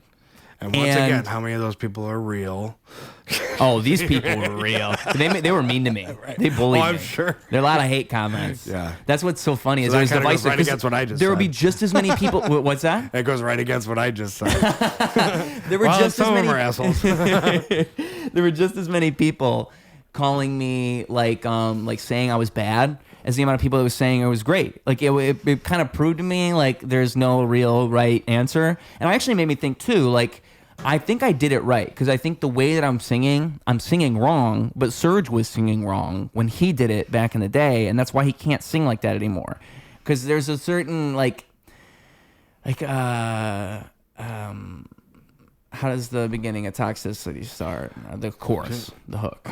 Why right on the world? You! What do you own the world? How do you own disorder? Disorder! Like, you have to say it, yeah, but I don't think I do have to do it bigger than that. Right. Oh, yeah. Sacred silence and sleep. Yeah, because honestly, it's a very you got to do all that. He's got a very interesting. His voice is so particular. Yeah, and I really think like if I tried hard enough, I could probably be like a Surge cover band guy. Mm-hmm. I can do his voice pretty good. But also, you'd probably fuck your voice up doing it pretty good because he was doing it wrong the whole time. Mm-hmm. But yeah, just the whole thing. It's so funny to me because I didn't expect anything from it, and it made me like question myself. I was like, well, should I keep even doing that? Is that a good idea? Also, it would fuck my voice up because I don't have any vocal training. So I just go all the way. I don't know how to not to go all the way. I mean, it's for me too. It's like after 3 years of not, really doing anything vocally, and when we were in rehearsal, I'm like, right, because you have to kind of get yourself in. I mean, because when you're screaming, it's not just like, okay, an excellent example is I finally figured out my Alex Jones impression. It took me a long time. It's kind of screaming. Because it's in here and it's somewhere like this. And I've also learned you got to bring back That's too much. I'm doing too much guttural. So I learned you got to take out the guttural a little bit and bring it up like this. And I think this is really where it's at. I think the problem with a lot of these people is they don't understand they're aliens. And if they knew they were part of Planet Xenu, they would probably stop doing what they're doing. Anyway, we're going to cut to a commercial break. It's funny. If you ever watch InfoWars, it's a commercial break every 5 minutes. So that if I ever do my Alex Jones, I feel like that's an essential part of the bit that only the real ones are going to get. Because they'll be like, why is he cutting to a break? Have you ever watched InfoWars for more than 10 minutes? We're going to cut to a break. We'll be right back. I want to tell you about this, but... And it's funny because he'll go on a tangent. He won't say what... your Trump quarter. He'll say... All right, today we're going to talk about Hillary Clinton. She was in the news. And then he'll go off on a tangent about something else for 5 minutes. Commercial break. He'll come back. All right, sorry about that. So anyway, Hillary Clinton. And then he goes on another tangent. And you just never, ever hear what the show is supposed to be about. Yeah, this message is brought to you by Republican bread. We love bread. It's actually, I take my vitamins. I eat my bread every day. Also, what I like to do is... I like to get mad. When I get mad, I get angry. I'm coming for you. Because I mean, there was moments. You're just doing metal screaming. You see what I'm saying? This is just metal. Like even setting up the. Because I mean, like I feel like Nystrodamus is just like me doing a Sam Kinison impression. Oh, and it kind of is, isn't it? It's kind of just going, ow, ow. I was telling people afterwards. I was saying to him, yeah, he's a great performer. The whole time he's on stage, he was talking like that. Because that's what you did. I mean, the whole time you were on stage, you were like that. Let's fucking go. It was like I love that. So it was kind of like that's what got me.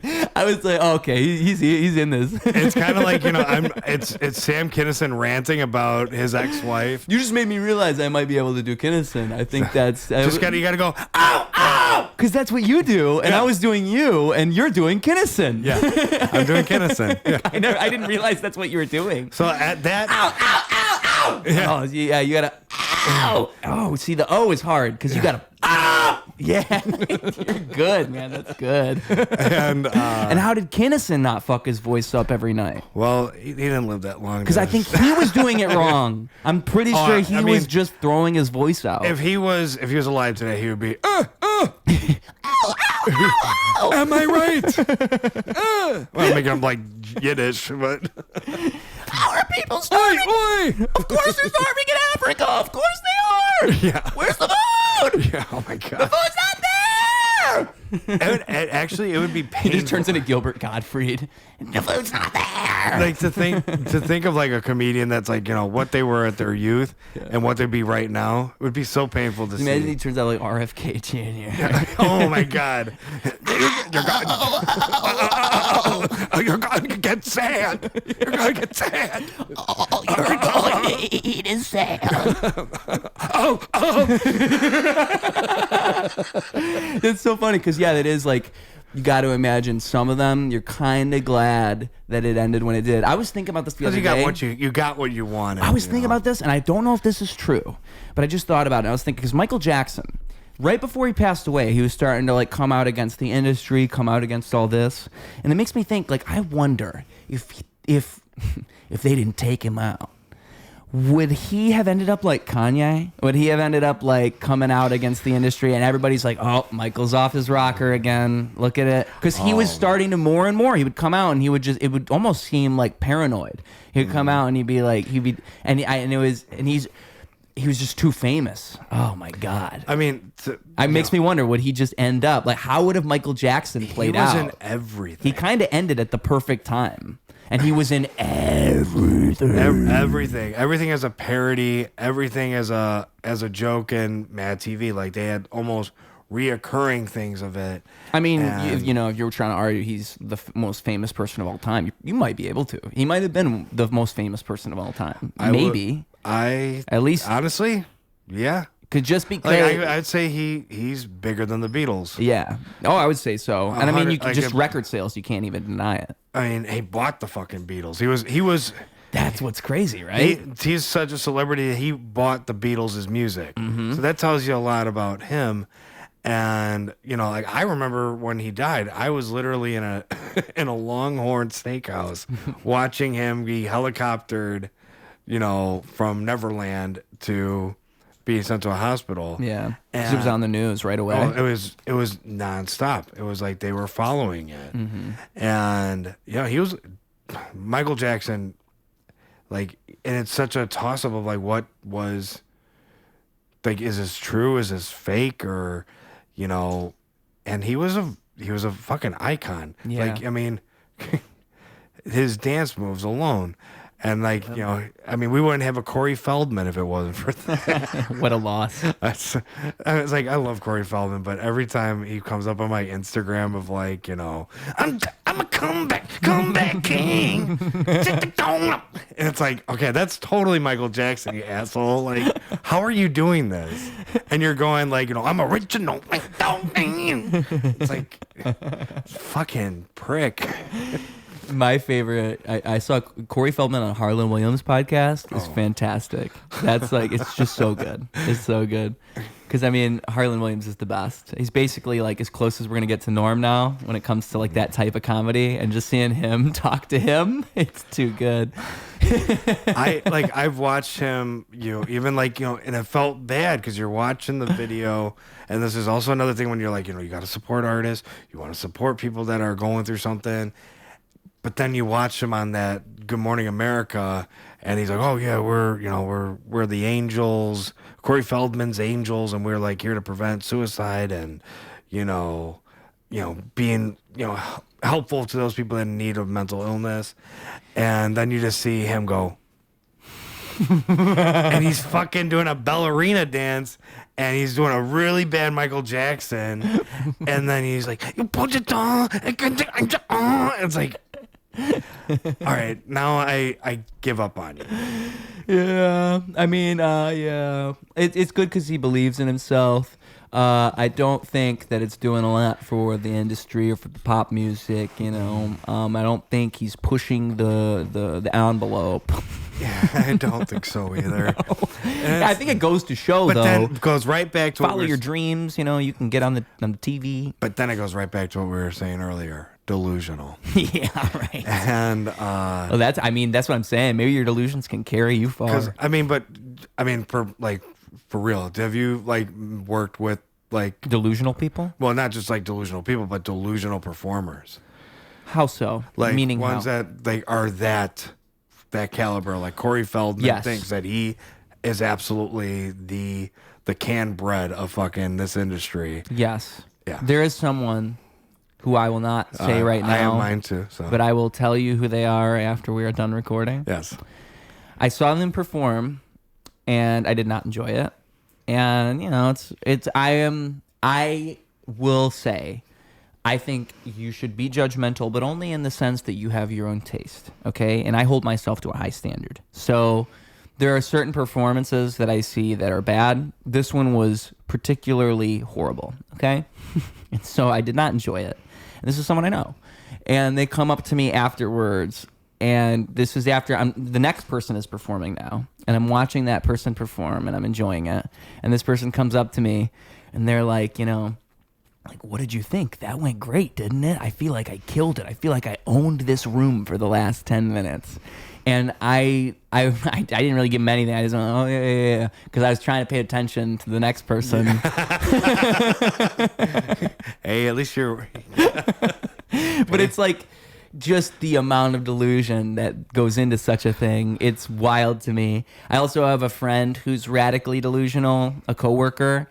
And I tried my best to give him a hand at comedy. and it did not go well. And he was even like he bombed at the open mic, and then even after that, he was like, "That went great, didn't it? That went great, didn't it?" And I just realized this is never gonna work because the delusion. You'll never escape that. Like if you don't have the self-awareness to understand how this is perceived by the general audience, you're probably never ever gonna make it. And that's just the cold, harsh truth. Okay. Yeah. You have to understand what you look like to other people. And I think, and that's another thing too, is when the person I am talking about was, I've seen them, when they dress up, they go balls to the wall on dressing up for their show, and they try so hard to look like somebody that's already out there and has done this for so many years. And, at one point I looked at them like, they're actually, they're doing their thing. Hell yeah. Do your thing, rock it. But then, relatively recently, they're like going off on the internet as if they were the groundbreaking fucking character that they were like, I've been doing this for so long, and all these people. You know what that reminds me of? Like an open mic comic accusing another open mic comic of stealing their joke. Right. Like, do you realize how ridiculous this sounds? And it's like, and I mean, I can give you more information, but if I told you more. I created this. Yes. This was me. They would have never came up with that if I didn't come up with that first. Yeah. I mean, That's the whole thing. And And it's like, do you really think that people give a fuck about you so much? so much that they like.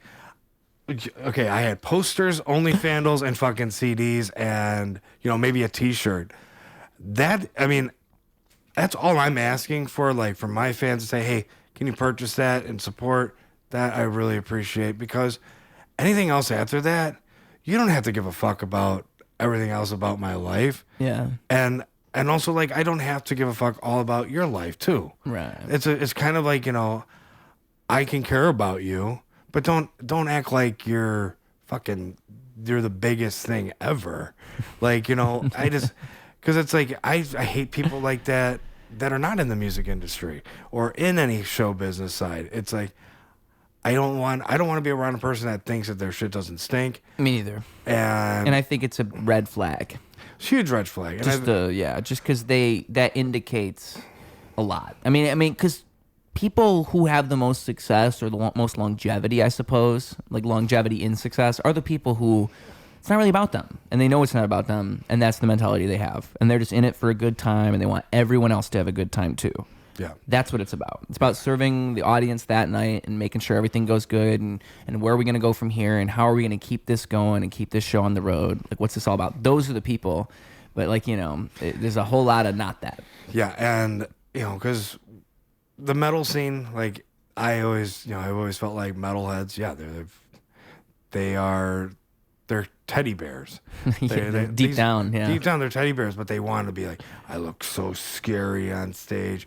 I did my makeup really scary. And like, same with me. Like, I don't want to be on a mic looking the way I do, because it doesn't sound like me. Right. And I don't like the lyrics that I talk about in my songs don't really go with what I'm talking about. Like, I don't want to be like, I want that guy to be the one that you look at and go, yeah, he's fucking pissed. Yeah. I want to be the one like, hey, want to joke a little bit? Like two different people. They're totally two different people. Like, Nystrodamus is like, he's the one who's fucking calling out all the bullshit from people. He's the one that, is, actually being allowed to say it, because for me to say half the shit I want to say, they would be pissed. But if I put it in the form of a song, they're going like, oh yeah, I'm with you, man. Fuck that guy. And I'm actually talking about you. It's like, that's what I always think about music. I think it's beautiful how you can say something universal and say people will not agree with what you're saying, but they will agree with it if you put it in a song. Right. It's just fascinating to me. And it's even more so than comedy, I would say. You can get away with so much in music. Which I have to say, like, I felt like our clip, here comes a fucking like a whoa, look at this moment for me. But I felt like that clip that we did on the last show with about like, you know, horror and comedy. Like that went like fucking viral. Yeah. Like I was looking at how many, you know, people were looking at it and people actually starting to comment about it. Yeah. It's like, but truth be told, yeah, everything's pretty universal. Yes. Everything's really universal, and it's like it's weird how everybody gets. You know what someone told me recently? It blew my mind. I can't remember how the quote goes exactly, but it's like the more specific, the more universal. Right. Because and it's almost like a paradox. Yeah. But that is how it works. Like the specific is the universal itself, and I think it's like the human experience. Like we identify with the specific. Yeah. Like whatever that is at any given moment. You know? And it's really wild that, you know, I can definitely disagree with when I hear somebody talk, but then when they start singing about it, I go, fuck, that slaps. Yeah. You know? It's like, Yeah. because I mean, like, I can give two shits about Cardi B. Right. Like, as a person, I really can give two shits. But when I fucking hear her fucking rapping, hey, that sounded good. Yeah. And it's just so strange how that works as a human, as a mammal. Yeah. Like, and even the ideas that are communicated can Yeah. communicate better in music. Like all of it. It just comes through differently. I mean, it travels in a wave rather than just blasting at you, I guess. Yeah. I mean, I think comedy is similar, just in a different way, where it's like, that's a big thing that you do with comedy. I think the best comedy, where you somehow highlight an idea that we all are aware of, and you speak to the intelligence of an audience, and it's that connection we all make together that is funny. Like if you can find a way to do that, if we can all make that connection together and we get what's funny together and finding it, whatever it is, you know. And with comedians too, like it's funny. I think I like talking to them the most because they do have all these random specific interests, because they're just always grabbing at random general specific things, you know? I say to my students all the time is like, if you don't know what this suggestion is or what this is, look it up. Like Yeah. if you don't know who Mothra is, look up Mothra. Yeah. And if it's not something that interests you, you don't have to be like a fucking diehard fan of Godzilla to know these things, but you can at least get a general idea. Well, I mean, that makes a great improv artist or improv. Well, I mean, yeah, because I mean, literally everything in improv is like, you're gonna do an audience, you're gonna get an audience that's different every time, And you don't know what's coming. and you don't know what's coming, because if they give you a different suggestion that you don't even know about, Yeah. Like Pokemon cards. And you don't Pokemon know any cards. Pokemon. you know, honestly, there was a time that my seniors got Pokemon cards as a suggestion, and they were like, what the fuck do we do? There you go. And it's like, It's a hard one. but actually, the funny part is, what are you gonna do? Yeah. And it'd be great to see what you're gonna do with it. Exactly. But Especially if you don't know. back on to Michael Jackson. Yeah. So, going for Pokemon cards and Michael Jackson. But no, when you play, he played and talked, or he talked about world peace all the time. He always talked about taking care of people. And yeah, it was a really big message that he would send. But then, let's sing it. Yeah. And then We Are the World becomes the biggest song, and all these people involved to raise all this money. Right. But it's like, why did he have to make a fucking song and make a big ass production for you to get the fucking hint? Right. You know, I try to think about rap that way, and I like to think that what I'm trying to do, like if someone were to ask me like, how are you different, like what is your music, I like to think I'm bringing spirituality back to hip hop. And Okay. I think that isn't, it's my philosophy anyway. It's kind of how I think about things anyway. Mm-hmm. But it's because I don't think there's a whole lot of that. I think that there's rap that is, I don't know, like there's rap that is like has good values and says good things, but I don't think anything is like spiritual. Like Confessionals, that song with Tim Perez, I think that song does that so fucking well, because the whole song, literally the hook goes always out of body if the soul is metaphysical. That's like the main line of the hook. Like to me, that's fucking, how much more like spiritual can you get than shit like that? But somehow I managed to make that, and like I put that in a catchy like hip hop song that people are nodding along to, like fuck yeah, this slaps. But you're getting all that in there, whereas like I feel like so much rap It's like, what are you even really saying? Like, what Well, is the point of this? What are we doing here? Like, why? I get that you can rap and that you're a good rapper and this is, but what is your core message? What is we trying to do with this song? Or even like, I'm impressed that you can rhyme so many things. But what do those rhymes mean to that last rhyme you made? And what's the core idea here? Right, Like, what are we driving towards? What does this all mean? Like, why did you add, well, not going like to Eminem, but like, why did you add spaghetti in there just because you wanted to rhyme with confetti? Yeah. Like it's also like, pick your words correctly. Like, Yeah. I mean, because if spaghetti has nothing to do with what you're talking about, but Well, confetti, vomit on his sweater already, mom spaghetti. yeah, exactly, yeah. It was vomit. It was vomit. And but it was just very I see a lot of people just throwing shit out there to go just to fit that fucking rap, and it's like They're just saying things. They're just saying it's the whole shit. spiritual lyrical miracle joke. That's the Yeah. joke, Yeah. And if you're freestyling, whatever. If you're freestyling, that's fine. But if it's like a written, I just, and again, maybe it's my affliction that I just try so hard, but I just can't even. I don't even have time for it. Like, I get bored by that stuff. I'm like, oh well, we're not even doing anything. Like, this is just, we're just filling in the space right now, and I need shit that pushes me somewhere. It gets me somewhere. or like it has a message to say. Yeah. And like, again, like spiritual and in hip hop, like to me, it's like, give me something to believe in. Give me something to actually, why do I believe you? Like, how can I believe you? Because so much of it, I feel like it's just like, I always say role playing. This is what I like to think about it now. Like, is like, especially with performers, you can see this like in real time on stage. You feel like people are role playing. Like, oh, you're just a singer by name. Like, you just do this, but you're not, this isn't your calling. You're just doing this. And I can respect that, whatever, but that doesn't make me go. I need to see people who they feel like this is what they have to do. Yeah. And that's a whole different thing. It's not even the same. It's not even close. Yeah. And I've honestly, I felt the same way about like metal bands that, why do we always have to have a song that's like, oh, it's got to be something about Satan, or it's got to be something about, Like, it just feels like lazy songwriting. It's like, oh, it's got to be, this is our drinking song. Yeah. And it's like, okay, well, what, like, none of this, like, the stuff that I've written, I'm just, the way I looked at things was like, okay, the band I was in before, they wanted to write a song about, like, oh, what would be a mosh pit song?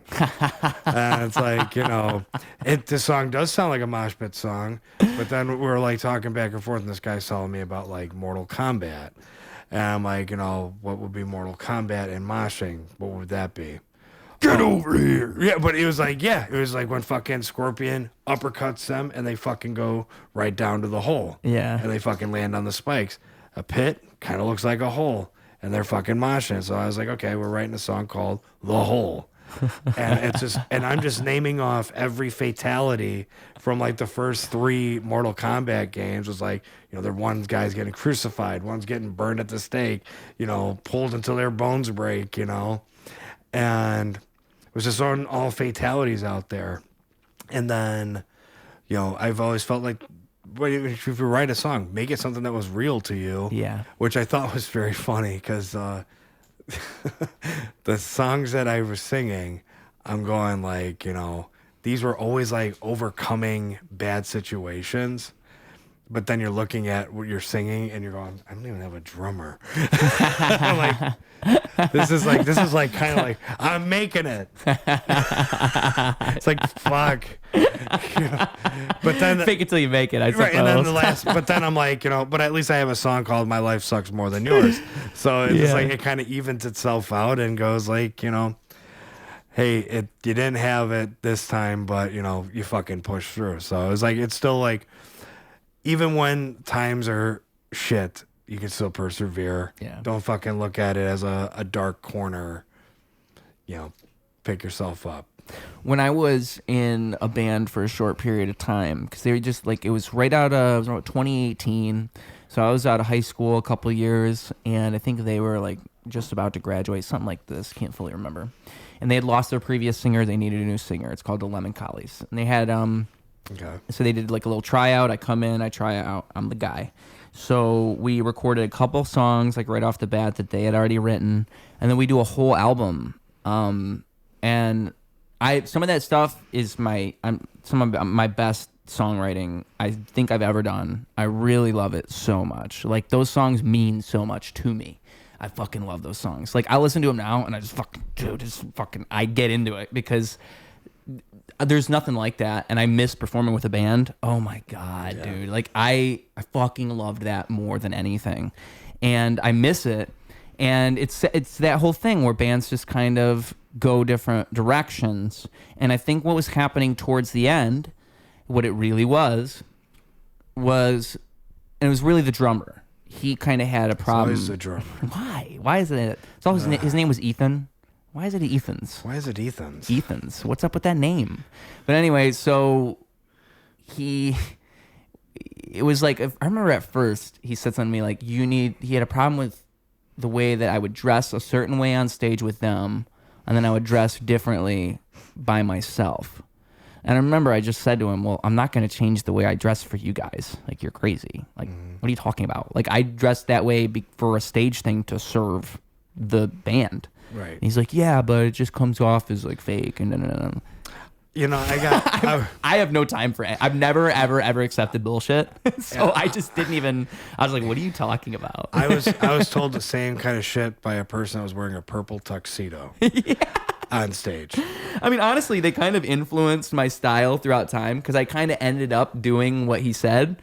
But because at the time I was kind of like, they had goofy stuff, like kind of out there stuff they'd have me wear on stage. And I kind of like that stuff now. But it's like, who are you to fucking tell me what I should be dressing like when I'm on my own time? What is this? What are we doing? And I always loved performing. I mean, dude, I loved performing with them. And they were excellent musicians. And the way that we did the album was they kind of just gave me instrumentals and I would just make a song. And what made it work so well is that I am not traditionally, I mean, like I said, I'm not a metal vocalist.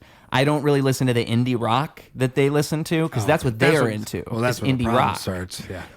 I don't think most indie... I'm bored by most indie rock. I think most indie rock is kind of generic and boring, if I'm being honest. And I also think it's kind of a little bit like showboaty.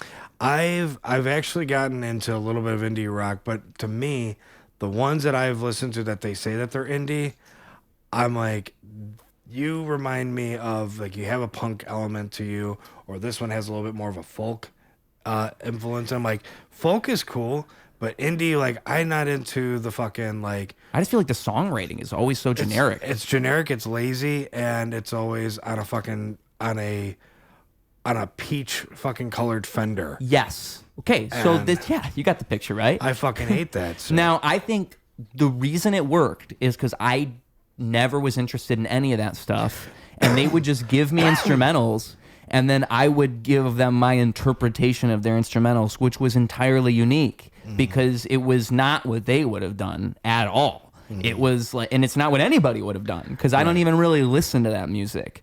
So, and there's so many songs like, there's a song called More, and it's the beginning of the album. And so it actually started with something I had written already because it was something I wrote for a rap song.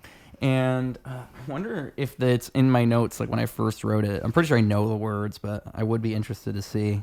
I already got my notes pulled up from the liar earlier.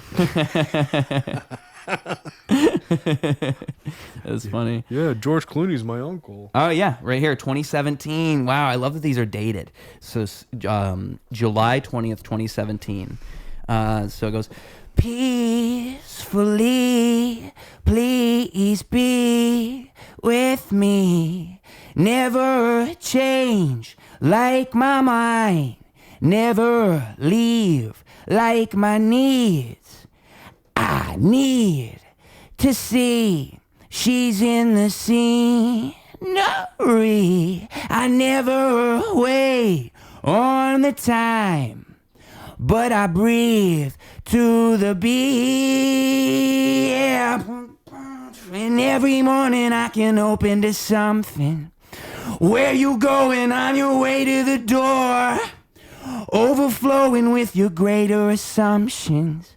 Baby, I feel so much more. And every morning I can open to something.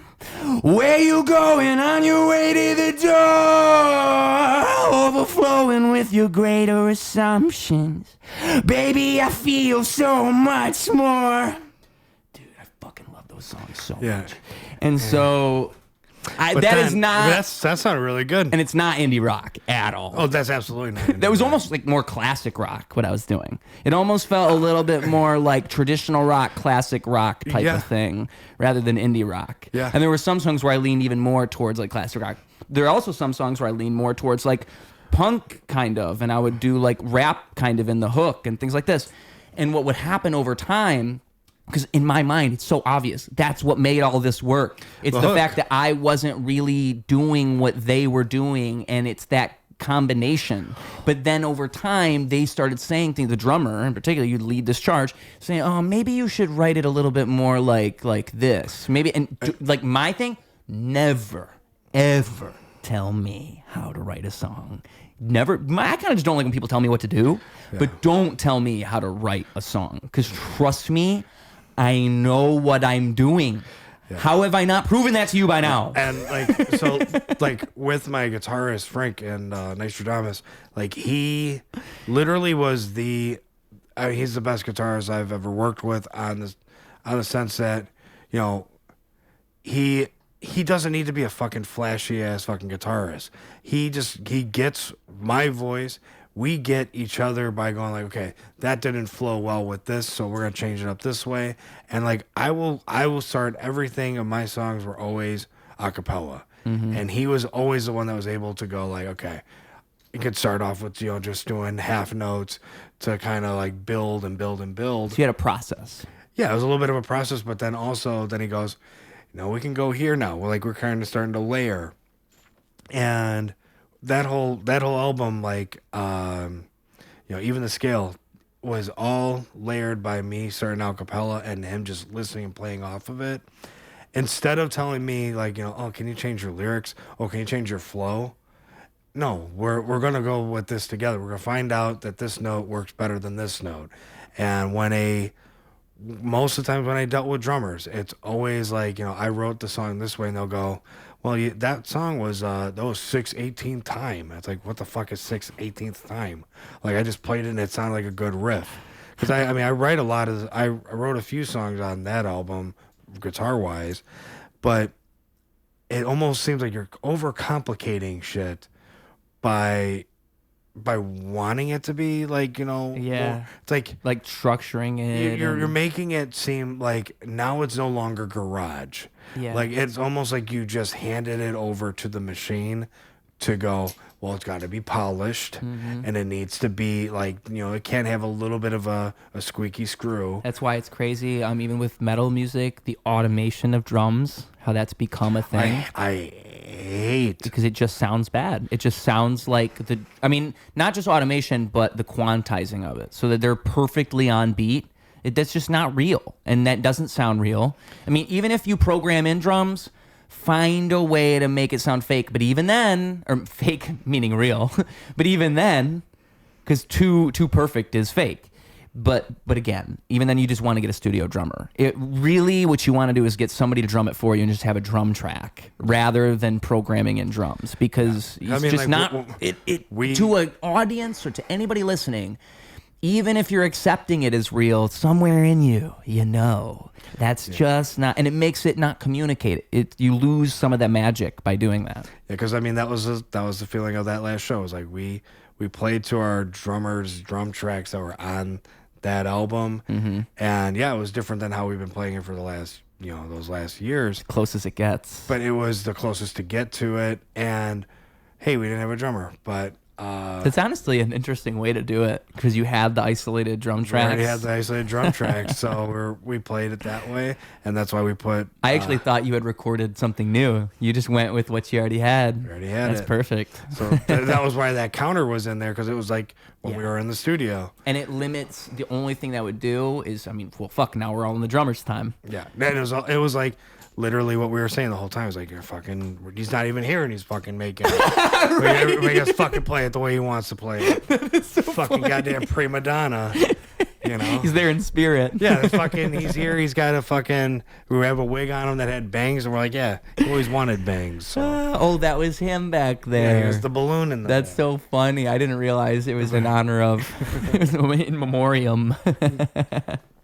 Let's see, what time is it now? We got Alexa right there. Yeah, I guess it's right about time we could About wrap that this time. bad boy up. I mean, is there anything you wanted to make sure to touch on before we get out of here? Well, Nystrodamus is back. Nystrodamus is back. We are currently looking for drummers and also maybe a bass player. So if there's any bass players or drummers out there, yeah, we're playing thrash metal, doom metal, all sorts of different type of metal because we're the originators of shrap, and we are a fucking explosion of all of it. So if you have a hair metal band or a hair metal song you want to play, let's fucking do it. But yeah, just check out Nystrodamus. We're coming back with some new stuff hopefully soon, and yeah, it's pretty much all my my plugs right now. But hey, check out Jerry Gonzalez with the Spaghetti Man and Hamster in My Head. Yeah, and he's Kino doing Crew more and more of these. Productions. Jerry's doing more and more of these gatherings of filmmakers. I want to say, like, he's doing another. I don't know if, I think by the time this comes out, it already happened, but it'll be the second short films and tall boys is what it's called, and it's a little filmmaking thing he's doing. Right behind you, there's this thing called Loose Ends. Noah Guardado, he's a filmmaker. And he was the first one to do it. I'm pretty sure he did a little film festival at Remova Theater where he debuted that film amongst a few others. And that's when Jerry started doing it. Loads, right behind you there. Yes. The The Loads Kino poster. Crew Productions. Kino Crew, as you were about to say earlier before I so rudely interrupted you. All right. But there you go. So we got Kino Crew right there, and those guys are fantastic. And they're, I'm pretty sure, doing the same thing. I think it's starting to become a thing now where we're gonna do viewings of films where it's one or two films and we have a little event and get together, and I think that's fucking awesome. I really hope more filmmakers. The scene is getting it. Everybody knows each other. Everybody's working with each other. I think stuff like this and stuff like Guerrilla Taco Party and community-based and stuff I is have what does to, it. and a big shout out to Tim Perez for the Guerrilla Taco Party for, like I was saying before we got on the podcast, was like for putting us out there for getting Nystrodamus back on stage. Forcing you onto the stage. Forcing onto that stage. But as much as I folks, say... let me just say, because I don't know if you really set the scene just now as you did earlier, he was not coming back. And No. he was certain he was not coming back. He said no multiple times. Tim basically said, I'm not going to take no for an answer. You are coming back. Even though he didn't even say that word. He didn't even say, I'm not taking no for an answer. It was more like, if I said no, he'd say, well, what about this? Well, how about this? And honestly, it was like a hair-pulling moment because you're just going, man, this guy's not going to fucking back down. But you also, it really brought a lot more back to me. Like, yes, you get to see the fucking stress of putting a show together, the stress of being a part of a show that's like got so much involved. But then when you're up there, that's what makes it all worth it. Yeah. Like, I mean, if anything, I'm more mad that the show ended and wish I could have done a longer set. And that's something just to say thank you to Tim Perez for, giving me a little bit of that. Hey, remember this? You enjoyed it, and I absolutely do. Because when you're in fucking school, and you get your mind in a different, position and focus. Yeah, you're starting to be a little bit more diluted of like, I don't really want to think about this because I just had all this stuff going on. But when you get reminded, it's a really great, it's a great moment to go like, this is what I liked, and this is why I did this for so many years. Because you do lose touch, and if you hear your homies telling you to go out there to do it again, listen to them. Yeah. And people who believe in you. Again, it's those compliments, that stuff that people say. Never write that off. You know, the people who are behind you, that are rooting you on, that are rooting for you, that believe in you, that'll believe in you even when you're not even believing in yourself. Yeah. I mean, it's just, whenever I'm down, whenever I'm thinking that, oh man, like shit sucks right now, I have to remember the amount of people who believe in me and the amount of people who think about, I don't know, it's just like the influence that you have. You could never, ever truly understand. You just don't get it. You just can't see it. And, you know, life will get you down and life will put you in positions and you'll trick yourself and you'll think. But it's just like, you got to remember all those moments that people believed in you and all those times people said those good things they didn't have to say. Because it just, I mean, I almost feel spoiled the amount of times that's happened to me. It's kind of ridiculous. It's like it's an incredible feeling when you actually get a genuine compliment and a genuine comment from one of your friends, because I mean, like, they don't have to say anything, and they also don't have to show up. They don't have to say, like, you know what, I'm gonna dedicate my weekend to one person. Yeah. And I'm going to wait for them to go up on stage because there's other people that are there too. And I'm just going to wait. I'm going to support. And, you know, that's really the reality of it all. Is like, these people fucking really dedicate a day to fucking see you or get off of work to fucking come see you. And don't ever take that for granted, because it's just like, it's... Even if it's one person. Even if it's one fucking person. That's like, what I think, yeah. You know, like when we walked into that room and we saw all the people that were getting set up for the show, and, you know, thinking like, you know, this is going to be absolutely nuts. This is going to be so different. But, you know, you're thinking like, because now you're actually getting kind of worried too. You're going like, oh, fuck, that's a lot of people that you're going to see this, huh? But then you're going like, this is what you're here for. You're here to fucking get a gathering of people. You're here to have everybody on your side, and yeah, it's an incredible experience. Yeah, man. I mean, that's what, you know, you talk about getting off stage, wanting to do it again.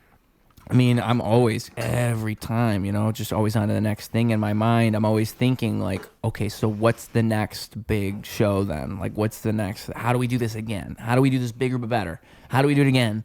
Because I hate when the show ends. Yeah, I'm always riding the lightning, and I'm always thinking, okay, so how can I do this once a week? How can we make this fucking shit happen? Yeah. Because this is where life is. It's stuff like this. Like, that's what I love. I just love the feeling, and I can feel what I love about, I mean, even where we are right now, and I'm sure Nystrodamus can ride this wave too, is it's always like, I always feel like it's a wave you can't see, and you just feel yourself riding this wave and this momentum. And I know the momentum is there because there's little signs along the way. And it's like that thing I'm saying. It's not material. You can't feel it or see it, and you can easily fool yourself. But there's a undercurrent that's pushing you somewhere. There's a force that's really taking you on its wing. And when you have a show like that, and when you do it multiple times, you start seeing the same faces. You know, you start hearing from the same people. All that stuff. Like, it's all that wave. It's all people who are just picking you up. And, you know, I always think too, like, there's no end point of success. Like, it's always just, if you really want to win, you really want everybody to win, it's just, you just have to get used to that. You have to get used to people being nice to you and saying good job, and then doing it again, and just hopefully more and more people say good job, and that's it. That's it. But you never stop and say, okay, I'm done now. That's not how you can't. You're not allowed, and unless you're okay with them not saying good job anymore. Yeah, I agree. mean, yeah, and in my mind, my job, all I've ever wanted to do is the same thing but bigger and better, and get more people to be able to see it. That's it. I've never wanted to like do anything different or change myself or anything. I just want to find a way to get more people. I feel like I already cracked the code. I just got to figure out how to put this in front of faces now. And let's give it up for Ruse over here. Let's give it up for you, man. I mean, for real, like you, I don't know if I said this on camera already. You're a great performer. I think I said it to you. Did I say it to you on camera? Or no? I think I said a little thing how I said to other people. I think I mentioned that because I did go around telling people. I was talking about you behind your back. I was saying this asshole. I mean, terrible podcast guest, great performer. Check. But really, dude, I mean, because Appreciate it. I said earlier, I have a high standard, and I'm not just saying that. I get bored. I don't like when people are, even people who are good performers, I have a bullshitometer that's very, very on. And I can tell when this is performative. I don't like when people, it seems like you rehearsed in front of a mirror. And so it goes both ways. Either people aren't trying or they're trying too hard. And I hate both, and I've seen both a million times. And you are not that. You are just you're just an excellent, you are like a guy who's like a good party host, you're just a good personality, and that's, you bring the you to the stage, and you're really good at that, and that's what makes you a good performer. And it's like, and I think the only reason I know that is because, you know, I think that's what I think of as my job when I go on stage, is I'm just bringing whatever I got today, and I'm just tuning myself into the frequency of this room, and hopefully we make some magic here tonight. And dude, again, anybody who can talk like... Oh, wait, hold on. Anybody who can... Oh, fuck, I lost it. Give me an example real quick. Everybody, come on! There you go. Anybody who can talk like this all night, that's my respect!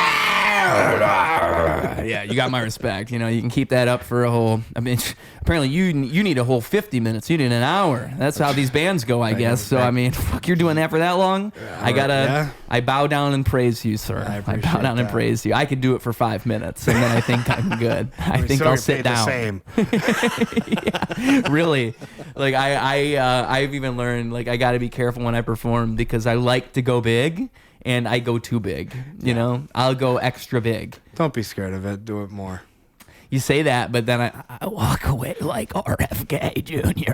And my voice is gone, you know? Well, I mean, hey, but if it's worth it for that moment. Like that's what I'm talking about. I go too big for everything. I'll be at an open mic with like 10 comics in the room. Oh, that's when you say, fuck that. It's an open mic.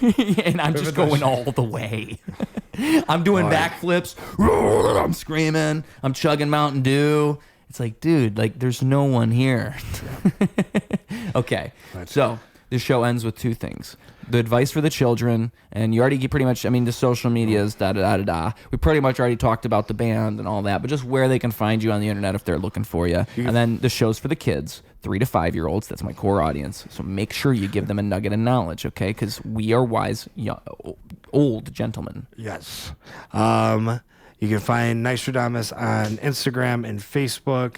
I believe we have a TikTok as well, on YouTube. And you can find me on Instagram under Stevo Nystrom or Stevo Nystrodamus on Instagram. And for a piece of advice is, you know, if there's anything you're actually going to do, and you're going to, you know, if you're trying to be something, make sure you're just being real. Make sure you're being real and that you like doing what you're doing. Because, you know, like I was talking about the person that was delusional, is that don't give the audience crap that you were working so hard and you loved it, but then yell at them when you hated it. It's not their fault. Do it because you love it. Don't do it because you're doing it for somebody else. Do it for yourself. All right. And then, Nystrodamus Band official, right? Did you mention that one? Yep. All right. So, yeah, all the different ones. And there's music on streaming, yeah? If they go and find it? Oh, Spotify, Apple Music, Pandora, and, we're on pretty much everything. YouTube as well. The whole album. The album that was so graciously presented to me today. There you go. Even the scale, folks. So maybe we'll even the scale. Maybe you even the scale by going and looking this up. All right, we just did you a favor. We just gave away 2 hours of our time. How about you so graciously give away 2 minutes? Maybe even 4. Maybe even 5. Please listen to all 6 songs and like them. Oh, shit. All right, now you're asking too much, I man. know. It's just for 30 minutes. Come on, man. I said 2 minutes. You got to keep in mind, all right? We're talking to 3 to 5 year olds. I mean, it's for them. It's for them. All right, but for real, man, it's been a pleasure. I really appreciate you. I mean, happy to have you back on. Man, you could fucking knock somebody out with those hands. Hi, I'm in Rogers Park. You could clobber, like you could sandwich them. Fucking dude, you could destroy somebody. I didn't really notice the amount of rings you were wearing till just now. It's super metal. You got your rings, you got your wristband, and your Apple Watch. The Apple Watch is really the most metal part, right? Yeah, so when you're on stage and you fucking see your heart rate come up and you go, oh. He's metal, but he's modern and he's socially conscious. Socially conscious. All right, folks, that has been all here today on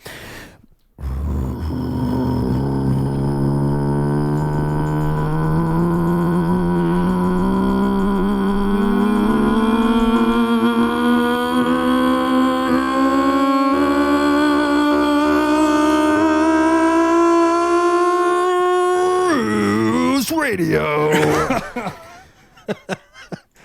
Clocking out. Double down, competition couldn't help him to rock. Missed the whole time, holy fell through the flock. That's an ordinary miracle, wealth to the block. It's a balance in the character, this calm and collect. It's apparent his caricature is lost in the